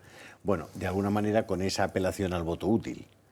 Pero ese voto útil, que estamos viendo ahora que cuando hay 2 partidos en la derecha, la posibilidad de que la derecha le gane a una izquierda que tiene 3 es muy grande. Es decir, eso no era posible mientras existía Ciudadanos, pero hoy tienen que saber que para que el Partido Popular no se sienta más cerca del PSOE que de Vox, lo que hace falta es que Vox sea muy fuerte. Eso es el voto útil, Julio. Es que lo has descrito muy bien y además está en consonancia con una cosa que yo repito de vez en cuando, ¿no? Que es que lo que más se parece a un votante del Partido Popular, el animal más parecido a un votante del Partido Popular es un votante de Vox. Eso se parecen bastante, quieren cosas parecidas, por supuesto que hay matices, pero en general el votante del Partido Popular a lo que más se parece es al votante de Vox. Pero el político del Partido Popular a lo que más se parece es a un político del Partido Socialista. Y esta es la gran dicotomía, que personas que están eligiendo a un partido, a unos políticos que teóricamente deberían representar sus ideas y que ellos creen que se van a parecer a las ideas que defiende Vox, van a coger sus votos y se los van a llevar al Partido Socialista. Y este es el drama. Este es el drama. Y esto es lo que estamos viendo, como digo, todos los días, pero lo hemos visto con declaraciones muy claras de la presidenta de la Comunidad de Madrid, de la candidata a la Junta de Extremadura del Partido Popular, del candidato al gobierno de Aragón del Partido Popular, del señor Feijóo, que lo dice todos los días, que él se siente más cómodo con el PSOE. La señora Gamarra, la habéis citado, que ella está más cercana al Partido Socialista que a Vox. Pero sus votantes no, que lo sigan diciendo. Pero en este caso, Carmen, te digo, en fin, yo era muy crítico con... Yo soy muy crítico con los que engañan y dicen voy a hacer una cosa y luego hacen la contraria, como Pedro Sánchez. Jamás llegaré a un acuerdo con Podemos y con Bildu. Y al día siguiente, eso es mentir, eso es lo que hace que el gobierno sea ilegítimo. Pero en este caso, y el Partido Popular ha engañado mucho durante muchos años, haré cosas que luego no hizo, ¿no? Nos sacó a la calle, oye, no había salido a la calle en mi vida de manifestante porque la derecha es ordenada y no tiene tiempo de ir a esas manifestaciones. Pero el periodo de Zapatero, el periodo zapateril del 2004 al 2011, yo salí a la calle por Bolinaga, por el aborto, por los impuestos, por el IVA. La libertad de educación. Libertad de educación, pero salimos a la calle 4 o 5 veces en esos 8 años, que para mí era mucho. En cifras a veces millonarias. Bueno, entonces, era muy claro lo que iban a hacer y luego no lo hicieron. Eso es engañar. Pero ahora no están engañando. Ahora te lo están diciendo, que quieren llegar a acuerdos con el Partido Socialista, que se sienten más cercanos al PSOE que a Vox. Por lo menos les doy el beneficio de que no están engañando. Otra cosa es que la gente lo oiga y diga, bueno, eso es lo que tienen que decir, porque si no, tal, pero en el fondo lo que quieren decir, bueno, esta ya es su interpretación. Pero ya no solo lo que dicen, sino también lo que hacen, por ejemplo, como las leyes transautonómicas. Bueno, es que ese es uno de los casos más claros que hemos visto. Tal vez eso también es lo que hace que creo que Vox todavía no tiene techo, pero sí tiene un suelo muy seguro. Y ese suelo seguro se lo da precisamente el que la gente está convencida de que se dice la verdad. Y ha hecho muy bien Vox, creo yo, es mi humilde opinión, diciendo nosotros donde tenga mayoría, o sea, no nos duele apoyar al Partido Popular. Sin embargo, Feijóo, al que conozco y aprecio y que reconozco que ha tenido 4 mayorías absolutas en Galicia y yo soy gallega, no puede estar diciendo continuamente, cuando le preguntan, ¿va usted a pactar con Vox? No contesta y dice, no, es que yo quiero la mayoría absoluta. Bueno, pero eso no es engañar. Y si no tienes mayoría absoluta... Yo no critico eso, porque eso no es engañar. Es decir, yo prefiero mayoría absoluta, pero yo también. Claro. Yo también. Donde está el engaño, o donde estaría el engaño, sería decir, voy a pactar con Vox, pero luego pacto con el PSOE. Pero si te está diciendo que va a pactar con el PSOE, pues luego no podremos decir que nos engañó, porque es que te lo está diciendo. El engaño consiste en que hay mucha gente que dice, bueno, lo está diciendo, pero en realidad lo que pasa es que no puede decir otra cosa, pero cuando llegue el momento lo va a hacer. Pues mire, si cuando llegue el momento lo hace, habrá engañado a una parte del electorado. Pero si cuando llegue el momento pacta con el PSOE, nadie podrá decir, ni siquiera nosotros, que ha engañado a sus votantes, porque lo está diciendo. Por lo tanto, el que hoy vota al Partido Popular pensando que no va a pactar con el Partido Socialista, que luego no se queje, porque se lo están diciendo todos los días. Y no solo es lo que dicen, como tú dices, efectivamente, es lo que hacen. Es que ahora, en la Comunidad de Madrid prometen rebajar medio punto el tramo de IRPF. Pero si votaron en contra cuando lo presentó Vox hace unos meses. Ahora, en la Comunidad de Madrid dicen que van a cambiar la ley trans. Pero si lo llevamos pidiendo desde que éramos fuerza extraparlamentaria, que lo aprobó el Parlamento, la Asamblea de Madrid bajo Cristina Cifuentes, lo llevan defendiendo ellos mismos desde el 2016. Lleva 7 años en vigor. No existía todavía Irene Montero como ministra. Y ya estaba en vigor en la Comunidad de Madrid. Una ley peor que la que ha puesto Irene Montero encima de la mesa.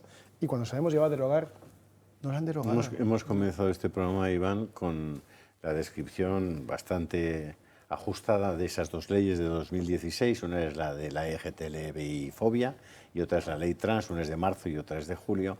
Después de ese simpático baile de la lideresa de la Comunidad de Madrid y del Partido Popular, explicando que no era muy serio estar bailando cuando estás propiciando desde hace 7 años una ley que está corrompiendo y que está destrozando el futuro de una parte cada vez más importante de nuestros niños y adolescentes, y que deberían hacer un esfuerzo por cambiar eso y por reconocer que se han equivocado.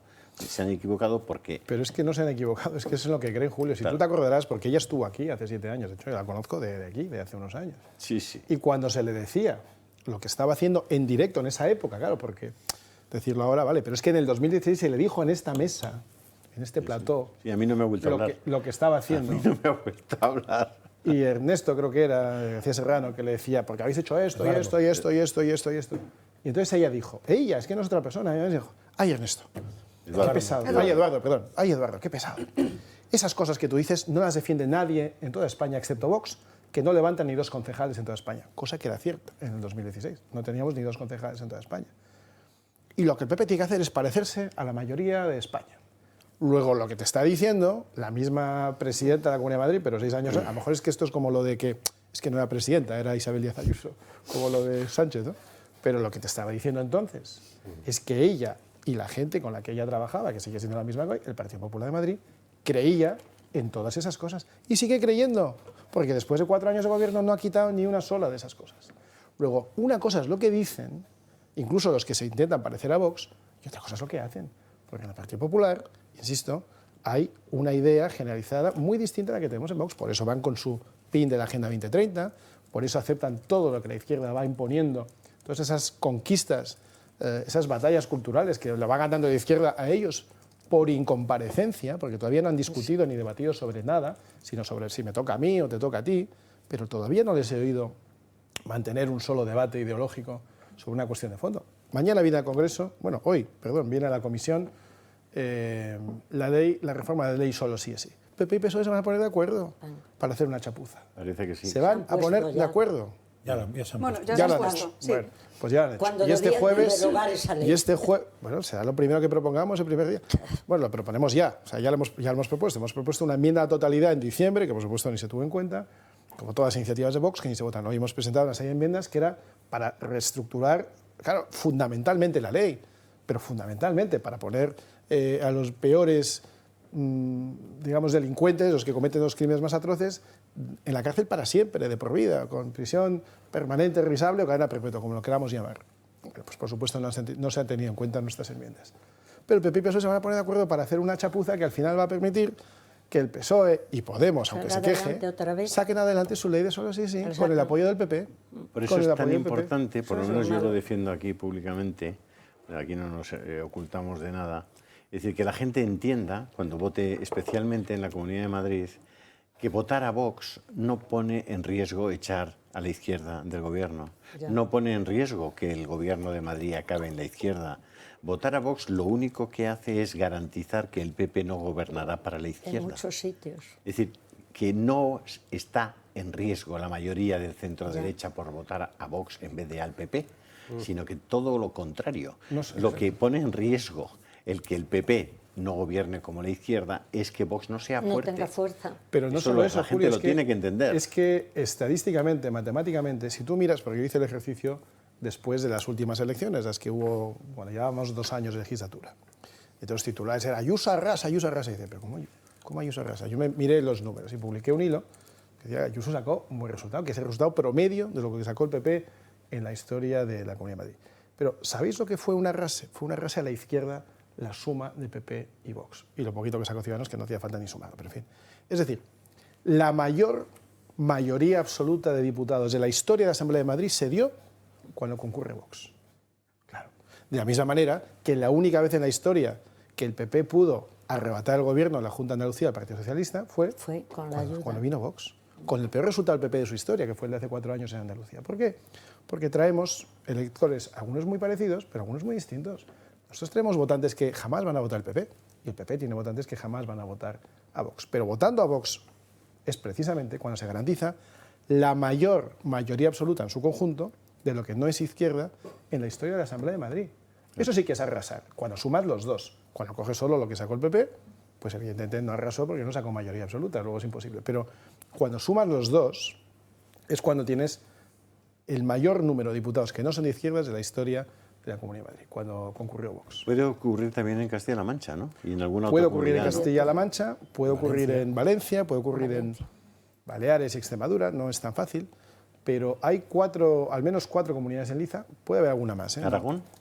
Pues esa es la que está pensando. Vamos precisamente a ver una pieza que hemos preparado sobre unas encuestas que además se publican hoy sobre cómo en Castilla-La Mancha, Aragón y Extremadura el Partido Socialista se podría quedar sin ese gobierno.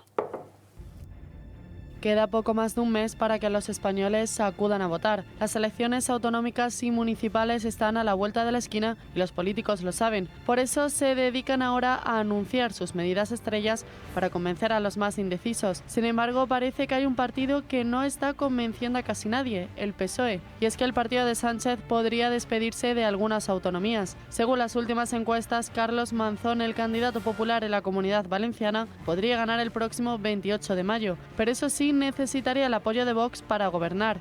El PSOE de Ximo Puig tiene varias polémicas que le podrían costar el liderazgo. Su ex vicepresidenta, Mónica Oltra, tuvo que dejar el cargo tras descubrir que su exmarido abusó de una menor que estaba bajo la tutela de la comunidad. Un caso que presuntamente no es aislado, ya que tras ella fueron muchas las que aseguraron que habían sufrido lo mismo por parte de otros hombres. Además, como no podía ser de otra forma, la corrupción también estaría presente. El caso Azud, que consiste en una financiación ilegal para diferentes campañas electorales, también le podría costar la presidencia al PSOE. La Comunidad Valenciana no es la excepción, porque también tenemos que hablar de Castilla-La Mancha. Pese a ser uno de los mayores críticos con Sánchez, Page podría despedirse de su cargo. La denuncia por un presunto asunto de malversación en relación a aguas subterráneas podría hacer que Page pierda varios escaños. Por otro lado, tenemos Aragón, en el que todas las formaciones de izquierda perderían escaños, mientras por otro lado PP y Vox sumarían mayoría absoluta juntos. Las polémicas del gobierno central también han perjudicado y mucho a los partidos autonómicos. Y es que a nadie le gusta ver abusadores sexuales en la calle, notar cómo cada vez cuesta más llegar a final de mes o cómo, pese a tantas y tantas promesas, la economía no mejora. Como dice el refranero español, las mentiras tienen las patas muy cortas, igual de cortas que el tiempo que les queda a los socialistas gobernando en algunas autonomías. Los varones del Partido Socialista, de hecho, ya tienen miedo de lo que pueda pasar el 28 de mayo. Emiliano García Paje decía el otro día que él no tenía jefe y, de hecho, en los actos del Partido Socialista, Pedro Sánchez solo le acompaña a Ximo Puig. Ahora nadie es de Pedro Sánchez. Ahora nadie quiere saber nada de Pedro Sánchez en su propio partido. Claro, porque cuando pierda, y ojalá se vaya, va a dejar España hecha un desastre. Pero el Partido Socialista también hecho un absoluto desastre. Y esa es una de las consecuencias que en este caso yo creo que se merecen por el desastre que ha supuesto para todos, para los socialistas y para España. Pero es interesante esa pieza que acabamos de ver, porque demuestra que efectivamente hay varios parlamentos autonómicos donde es posible, yo no diría todavía, además, yo creo que las campañas cuentan y la experiencia que hemos visto en estos últimos años te reincide la idea de que quizá anteriormente la gente llegaba con el voto ya predispuesto, ¿no? Pero hoy en día las campañas cuentan. Y pequeños matices o grandes errores o grandes aciertos en la campaña, un debate bien hecho o mal hecho, un error estratégico, una sintonía un poco rara y gente bailando de una manera un poco asíncrona, pues todo eso acumulado, ninguna de esas, ¿no? Pero todo eso acumulado, quizá una actitud demasiado chulesca en algunos casos que estoy viendo, pues quizás esas cosas tengan sus consecuencias. Y como digo, las campañas cuentan, por tanto, hasta que no se cuenten los votos yo no doy nada por hecho. Pero hay posibilidad real, hay posibilidad de arrebatarle ciertos gobiernos a la izquierda. Desde luego, mientras de Vox dependa y con sentido común, se hará. No sé si se puede decir lo mismo del Partido Popular. Por eso el voto útil es fijar en Vox. Esas encuestas que por un lado animan y nos gusta verlas, a mí me da el miedo de la reacción de un partido socialista que al final tiene el boletín del Estado en la mano, que se saca de la manga 40.000 cuestiones que puedan ser subvenciones para ganar votos con el dinero de los demás, ese tema tan tremendo de los inmigrantes que están por ahí, que van a votar seguramente. Ese es el miedo que me da de esas encuestas, porque ellos no quieren convencer, van a vencer, y así como vos debería de ser. La oposición es para ellos el enemigo, porque ven enemigos.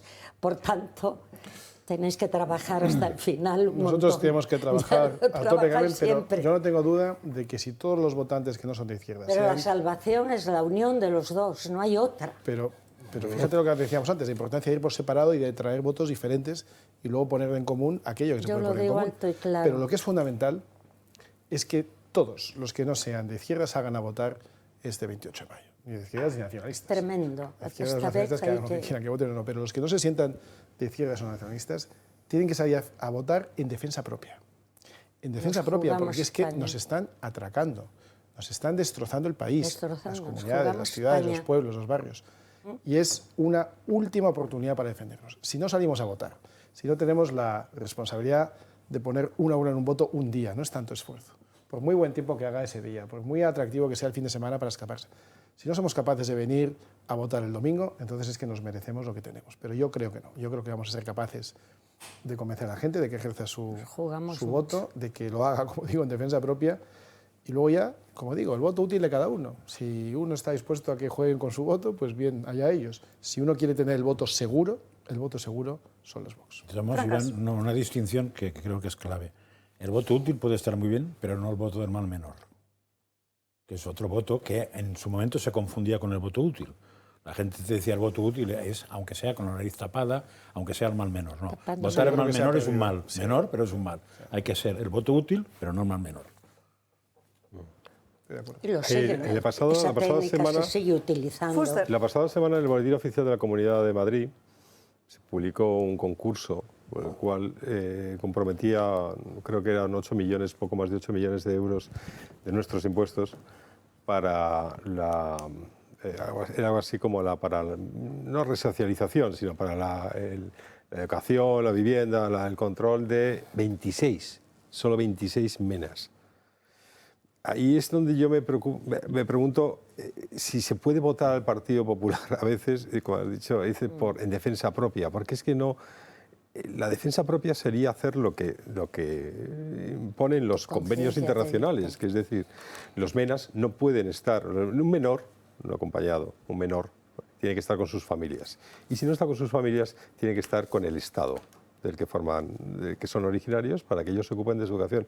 ¿Cómo es posible que el Partido Popular no alcance a ver esta realidad? A veces me preocupa. Porque parten de una premisa equivocada, y es que lo ha dicho la señora Ayuso, que estos chicos son tan españoles como Abascal. Sí, claro, si tú crees que estos chicos son tan españoles como Abascal, entonces ya todo lo más que se deriva, claro, 13.000 euros al mes es lo que van a pagar, lo que vamos a pagar. 13.000. 13.000 euros al mes por cada joven. ¿Ustedes se imaginan lo que se puede hacer con 13.000 euros al mes? Joder, yo también quiero ser tan español como Abascal. 13.000 euros. Bueno, para empezar con 13.000 tendrías que ser conflictivo, Julio. Por 13.000 euritos. Es que en la campaña pasada nos quedamos cortos, porque hablábamos de 7.000 o 7.500, creo que era lo que hace 4 años se gastaban por mena al mes. Al mes. Y ahora estamos en 13.000. 13.000 euros. Es que con 13.000 euros, una vez te da para coger al joven y reintegrarlo, como tú dices, a su familia. Te lo puedes llevar a su punto de origen con 13.000 euros. Con 13.000 euros te puedes llevar a los 4 hermanos al punto de origen y devolvérselo a su familia. Porque, por cierto, aquí también hay un dilema moral muy grande, ¿eh? O sea, no solo estás descapitalizando los países de origen con gente joven que tendría que poder estar aportando para que su país también salga adelante, es que eso estás quitando a sus padres. Y se los estás arrebatando incluso a sus comunidades, porque, como dice el proverbio africano, ¿no?, a un niño lo educa un pueblo entero, no es solo la madre o el padre, es el pueblo entero. Entonces, en los países de origen están enraizados, están en su país, en su medio, y aquí están no solo desenraizados, sino que encima expuestos a un sistema que no es precisamente el sistema más favorable para evitar que una persona acabe siendo un delincuente. Recuerdo muy bien, el año pasado, hace 2, cuando estaban llevando a juicio a uno de estos menores extranjeros no acompañados, que había cometido no sé qué delito, no recuerdo, un atraco, un asalto. Y según entraba tapándose la cara y no sé qué, le preguntaban, ¿pero usted por qué lo hizo? Y usted no sé qué. Y dice, hijo, yo en Marruecos era bueno, pero aquí me han hecho malo. Y me quedé pensando, y digo, pues claro, puede ser. Este niño, que era un niño en su pueblo, pues sería un niño normal y era bueno, como él dice, tenía un comportamiento normal y estaba abrazado por su comunidad, por su pueblo, por su familia, por sus vecinos, y cuando lo extraes de ahí y lo insertas en el sistema administrativo, burocrático, gubernamental de una comunidad autónoma, y lo metes ahí en un centro con otros que son mayores que él, que ya están maleados, a los que probablemente eran buenos también en origen, pero a los que el sistema ha ido llevando por un camino que no es precisamente el acabar siendo un ímprobo y provechoso ingeniero padre de familia, sino que más bien pues los van llevando por un camino de ir cobrando esos 13.000 euros al mes y darles ahí más o menos para que se entretengan, un móvil y un no sé qué, y al final se acaban convirtiendo en delincuentes potenciales. Luego, es que está todo mal desde el principio, todo mal pensado. Tienes 13.000 euros al mes, dedícalos, pero no al mes, una vez, a coger al niño y llevarlo de nuevo a su casa. Y si puedes ayudar al país de origen para que en ese sitio pues tengan un oficio, tengan un futuro, eso sí, pero estar haciendo el efecto llamada, o sea, estás diciéndole a las madres de muchos países que lo que tienes que hacer es mandar al hijo a España, como algunas madres en España mandan a sus hijos a un colegio en Inglaterra para que progresen con un gran esfuerzo. Aquí, con un gran esfuerzo, pagan a unas mafias para que vengan a España. Y en España les maleamos y les convertimos en niños sin un futuro muy claro. Pues tenemos que hacer todo lo contrario. Y en esto contribuye la Comunidad de Madrid, a esto contribuye la señora Ayuso, como digo, con 13.000 euros al mes por cada niño, porque los niños son tan españoles como Abascal. Iván Espinosa de los Monteros, muchísimas gracias por estar aquí con nosotros. Una maravilla volver como siempre a esta casa. Muchas gracias, Iván. Y además, como saben, nosotros no recibimos, Julio, publicidad institucional de ningún tipo, ¿no? Ni 5,5 millones ¿Seguro? de euros por un programa. Segurísima, eso desde luego. Así que si les gusta... Pero hablamos con Julia Otero y le ayudamos a hacer su entrevista. programa y que nos pasen un... ¿no? Nosotros sabemos hacer este tipo de programas más baratos. Porque somos más eficientes. Somos más eficientes. Y seguramente con más audiencia. Si les gusta un programa así como Dando Caña en la defensa de estos valores, una entrevista como por ejemplo la de Iván Espinosa de los Monteros, simplemente pueden ayudarnos con un mensaje de texto con la palabra toro al 28088. Julio. Bueno, pues, ¿qué puedo decir? Que ojalá lo hagan. Porque si todos los que nos ven habitualmente se comprometen con ese 1,20 euro, con un SMS, pues salimos adelante. No tenemos ninguna dificultad para seguir adelante, para crecer. Es tan simple como eso.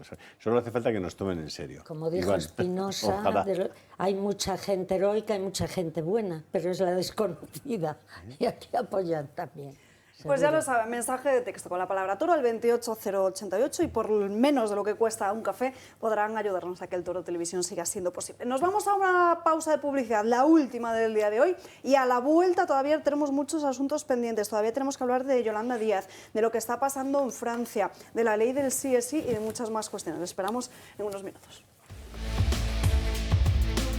Ya estamos de vuelta en Dando Caña, recta final del programa, y seguramente no sepas que el 80% de las muertes por paro cardíaco se producen en el domicilio. O sea, las enfermedades cardiovasculares constituyen la primera causa de muerte en España. En concreto, más de 70.000 personas sufren cada año un infarto agudo de miocardio, de las cuales alrededor de 30.000 mueren por parada cardiorrespiratoria antes de llegar al hospital. Una cada 20-23 minutos, frecuencia 10 veces superior a los accidentes de tráfico. Adolfo Albistur, promotor del proyecto Protege tu Vida. Muy buenos días. Buenos días, Alba. Bueno, 8 de cada 10 muertes, como decimos, se producen en el domicilio. Además, tener un desfibrilador cerca es clave para poder revertir y cambiar este balance, ¿no? Efectivamente, porque cuando el corazón sufre ese infarto, lo que ocurre es que deja de contraerse y dilatarse, ¿no? Entonces deja de haber flujo. Entonces, claro, como no hay flujo, esa sangre, ese oxígeno y todos los nutrientes no llegan a los órganos, y el más afectado es el cerebro. Al no llegar al cerebro, el cerebro se empieza a dañar, a los 5 minutos hay daño y a los 10 minutos hay muerte cerebral. Por eso, poniendo el desfibrilador, lo que conseguimos es que de nuevo ese corazón vuelva a mandar flujo y que de nuevo tengamos oxigenado nuestro cerebro. Eso lo hacemos antes de que vengan los servicios de emergencia, para que cuando lleguen encuentren una persona viva y la puedan salvar, que normalmente lo que ocurre en el 95% de los casos es que no se puede hacer nada. ¿Cómo y con qué ventajas podemos adquirir un desfibrilador? Pues mira, aparte de deciros que el desfibrilador de Protege tu Vida es súper cómodo, súper sencillo, fácil de utilizar, das un botón, habla, es decir, que no hay que ser experto ni muchísimo menos.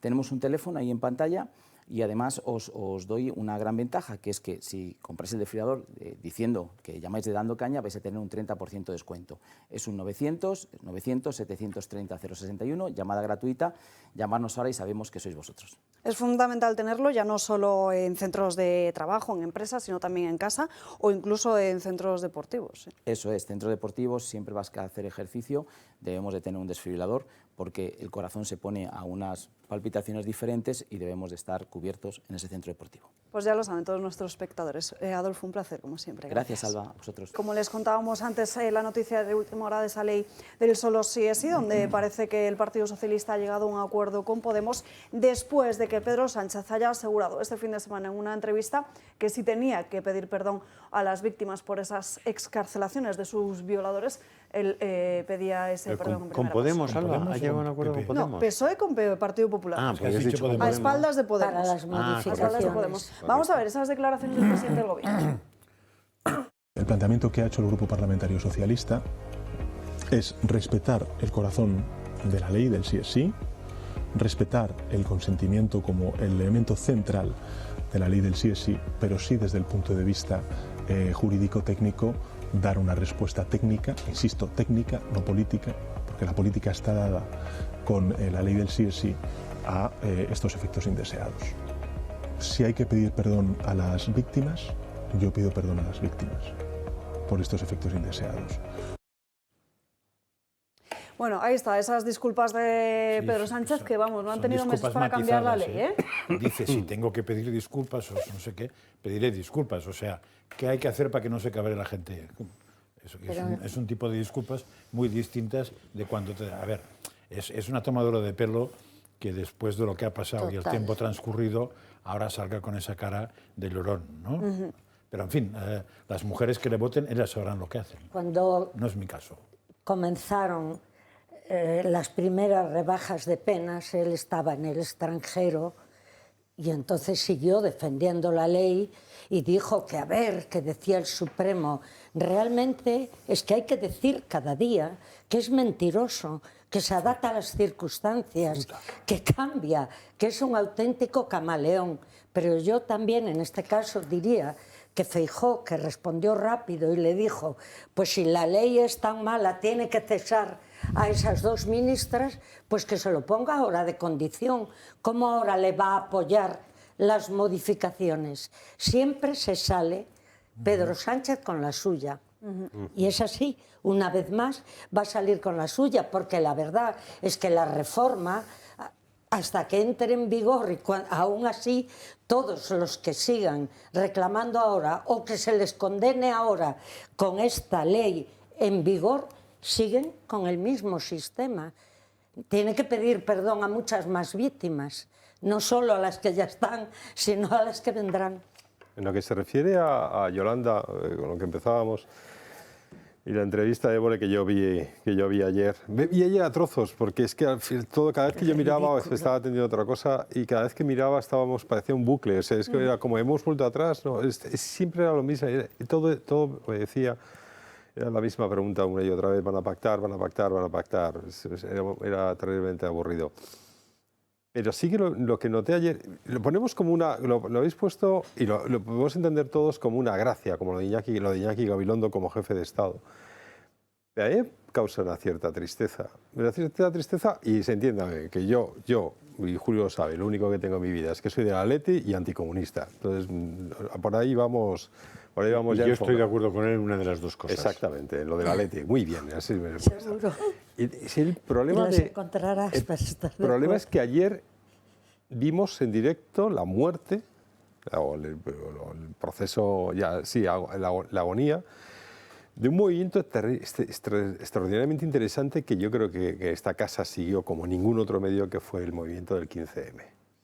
Que fue un movimiento de reacción, fue un movimiento indignado, fue un movimiento muy interesante que en su primer momento fue transversal, no afectaba a ningún partido político, sino que era un movimiento, vamos a decir así, incluso ciudadano, que inmediatamente fue apropiado por la izquierda, inmediatamente el comunismo lo tomó de la mano con Pablo Iglesias y esas confluencias y esas asambleas absurdas y esos movimientos estúpidos. Aquello fue terrible, que se lo cargaron en nada, es verdad, pero al principio fue tan interesante, y además hubiera enriquecido tanto el debate político en España y hubiera puesto el foco donde tenía que ponerse, que España se ha convertido con los gobiernos sucesivos y ese dominio del bipartidismo y de los partidos nacionalistas en un país, un Estado corrupto, en todas sus administraciones, en todas sus instituciones.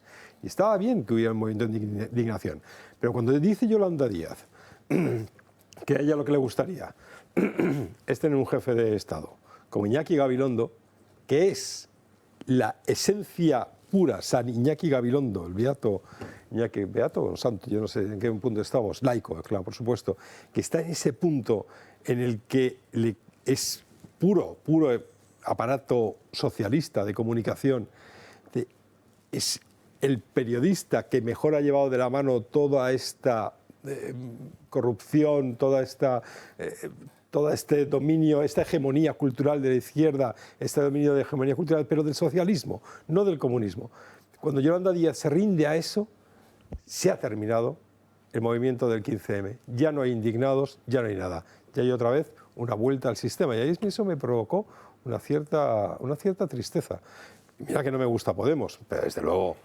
Pues mira, para que te alegres, Julio nos ha traído esta cajita de madera con fruta y verdura para empezar la semana con otro ánimo. Bueno, es que no sé si tú vas a comprar fruta por ahí.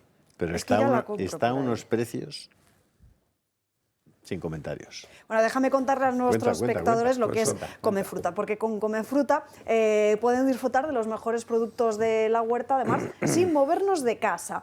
Es muy sencillo hacer el pedido en la página web y puedes comprar cajas variadas o elegir por kilos o piezas cualquier tipo de fruta o verdura de temporada y pagar además con tarjeta, con Bizum, con PayPal al hacer el pedido o transferencia después una vez lo hayamos recibido en casa. La fruta viene directamente de varios productores españoles y llega entre 24 y 48 horas a tu casa u oficina.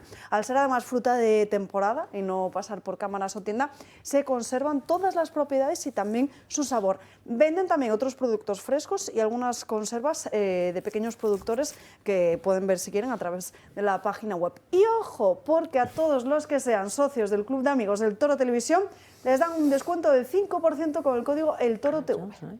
Pues mira, yo viendo esta caja de fruta, y además a esta hora me parece, en fin, es un pecado hacer esto. Yo cogería, me pondría una tablita de madera aquí encima, cortaría una de estas cebolletas. Tienes tomates. Con este tomatito. La pondría, tomates, bien. La pondría en la tablita, cogería un cuchillo, bueno, primero lo lavaría bien lavado, por supuesto, y trincharía el tomatito, ¿vale? Hay dos maneras. Una es en gajos, que queda buenísimo porque este tomate Raf sabe que es una pasada, y otra es en lonchas, digamos, redonditas, digamos, ¿no? Entonces lo pones sobre el plato, coges la cebollita, la picas muy finita en daditos y la pones sobre cada una de las lonchas de tomatito. A eso le pones un poquito de aceite de oliva, primero la sal Maldon, ¿vale? Luego echas el aceite de oliva para que disuelva la sal y la esparza por el tomatito y la cebollita. Yo no sé por qué estamos haciendo una simulación y no es en realidad, ¿eh? Y un chorrito de limón exprimido. No sé Y a por qué- eso, yo no sé por qué todo es un poquito de pimienta negra. Es que se hace un plato individual. Y lo que sería del una hombre. ensalada, no, se convierte en una ensalada Pimienta negra, fantástica. no sabía yo. El tomatito, cebollita y aceitito. Julio, vamos a elevar un poco. El limón Haz no una sé por qué lo fuente pones, grande pero... Y nos la repartimos. Y así comemos todos. Ya lo prepararemos, pero que sepáis que te venga directamente del... A mí, la verdad es que los agricultores son La gente por las página que web, siento un enorme afecto y una enorme admiración, porque eso es trabajar. Quiero decirte que al final, cuando hablan de no, es que hay que jubilarse, tal, no sé qué. O sea, si alguien merece jubilarse, es un agricultor porque ha dejado la vida, Pues se jubila ha muy dejado poco, el ¿eh? pellejo, y en cambio ahí están, de sol a sol, ¿no? Sí, se jubila muy Y poco. bueno, yo desde ese punto de vista, pues a esta gente de Comefruta les deseo lo mejor, que les vaya muy bien y que sean capaces de llegar a mucha gente con estos productos de primera y a unos precios más que razonables, ¿no? Les hemos dejado el rótulo de la página web, pero además si tienen papel y bolígrafo apunten, porque si tienen alguna duda pueden escribirles directamente por WhatsApp, que hoy es muy cómodo, 669 03 03 66. Se lo repito, 669 03 03 66. Un último asunto antes de despedirnos, que nos quedan poco menos de 3 minutos. Este fin de semana, el sábado, fue la fiesta de la Resurrección en Cibeles. El otro día nos lo contaba uno de esos organizadores del evento. Consiguió reunir a más de 60.000 personas, pero ojo, porque ha habido problemas, porque en un primer momento la delegación del gobierno se planteaba que iba a ir muy poquita gente, y lo que se vieron en las calles fue como muchas de esas personas no podían pasar los diferentes cordones policiales que había. De hecho, miren, eso es un grupo de personas al que no dejaron pasar y se pusieron a cantar en plena calle. Si en las siguientes imágenes que van a ver, verán como en la calle Alcalá, en Juan de Mena, había controles policiales, la calle vacía y no permitían el paso a más personas. La juventud reaccionaria. Tienen un síndrome de autoritarismo y es que no lo pueden remediar. Es decir, es que no soportan a los otros, es que no están por servir a la gente, están por dividir a la gente y por hacer daño a los que no piensan como Pero, ellos. Julio, quédate con lo positivo. Mira qué futurón tiene España. Sí, es verdad. Eso es lo Hay bueno. cantidad de gente estupenda y yo quiero jóvenes, felicitar a San Pablo jóvenes. y a los propagandistas, por la Es un Asociación buen Católica de síntoma Propagandistas, ese, de tanta porque estas gente. iniciativas nos enorgullecen y nos honran como seres humanos, como ciudadanos, como españoles. Y no había más que ver cómo quedó en la calle después de la Claro. celebración del concierto, igual que en los días del orgullo gay. igualita, Sí. igualita la calle. Es un poco para que la gente distinga entre aquellas cosas que valen la pena y que No son destrozan sostenibles y nada. hacen un mundo mejor de aquellas que lo acaban estropeando casi todo. Con lo mal que lo hemos hecho los padres y mira que Es que hijos están fíjate, saliendo, ¿eh? hemos visto más gente en civiles que en otras manifestaciones. Impresionante, impresionante. Felicidades a Alfonso Bullón de Mendoza. Sí. Pues Bueno, hasta ahora aquí que no se hemos rinda. llegado por hoy. Nos quedan 20 segundos en los que les voy a repetir el número de teléfono al que tienen que enviar su mensaje de texto con la palabra toro para que programas como esto puedan seguir existiendo todos los días. Mensaje de texto con la palabra toro al 28088. Gracias a todos por acompañarnos a lo largo de esta mañana. Nos despedimos, pero ya saben que pueden seguir informados en el canal de Telegram de Julio, Julia Ariza el Toro, Rebelión en la Granja y esta tarde la redacción abierta con Xavier Orcajo. Les veo mañana aquí a las 12 en Dando Caña. Que tengan un feliz día.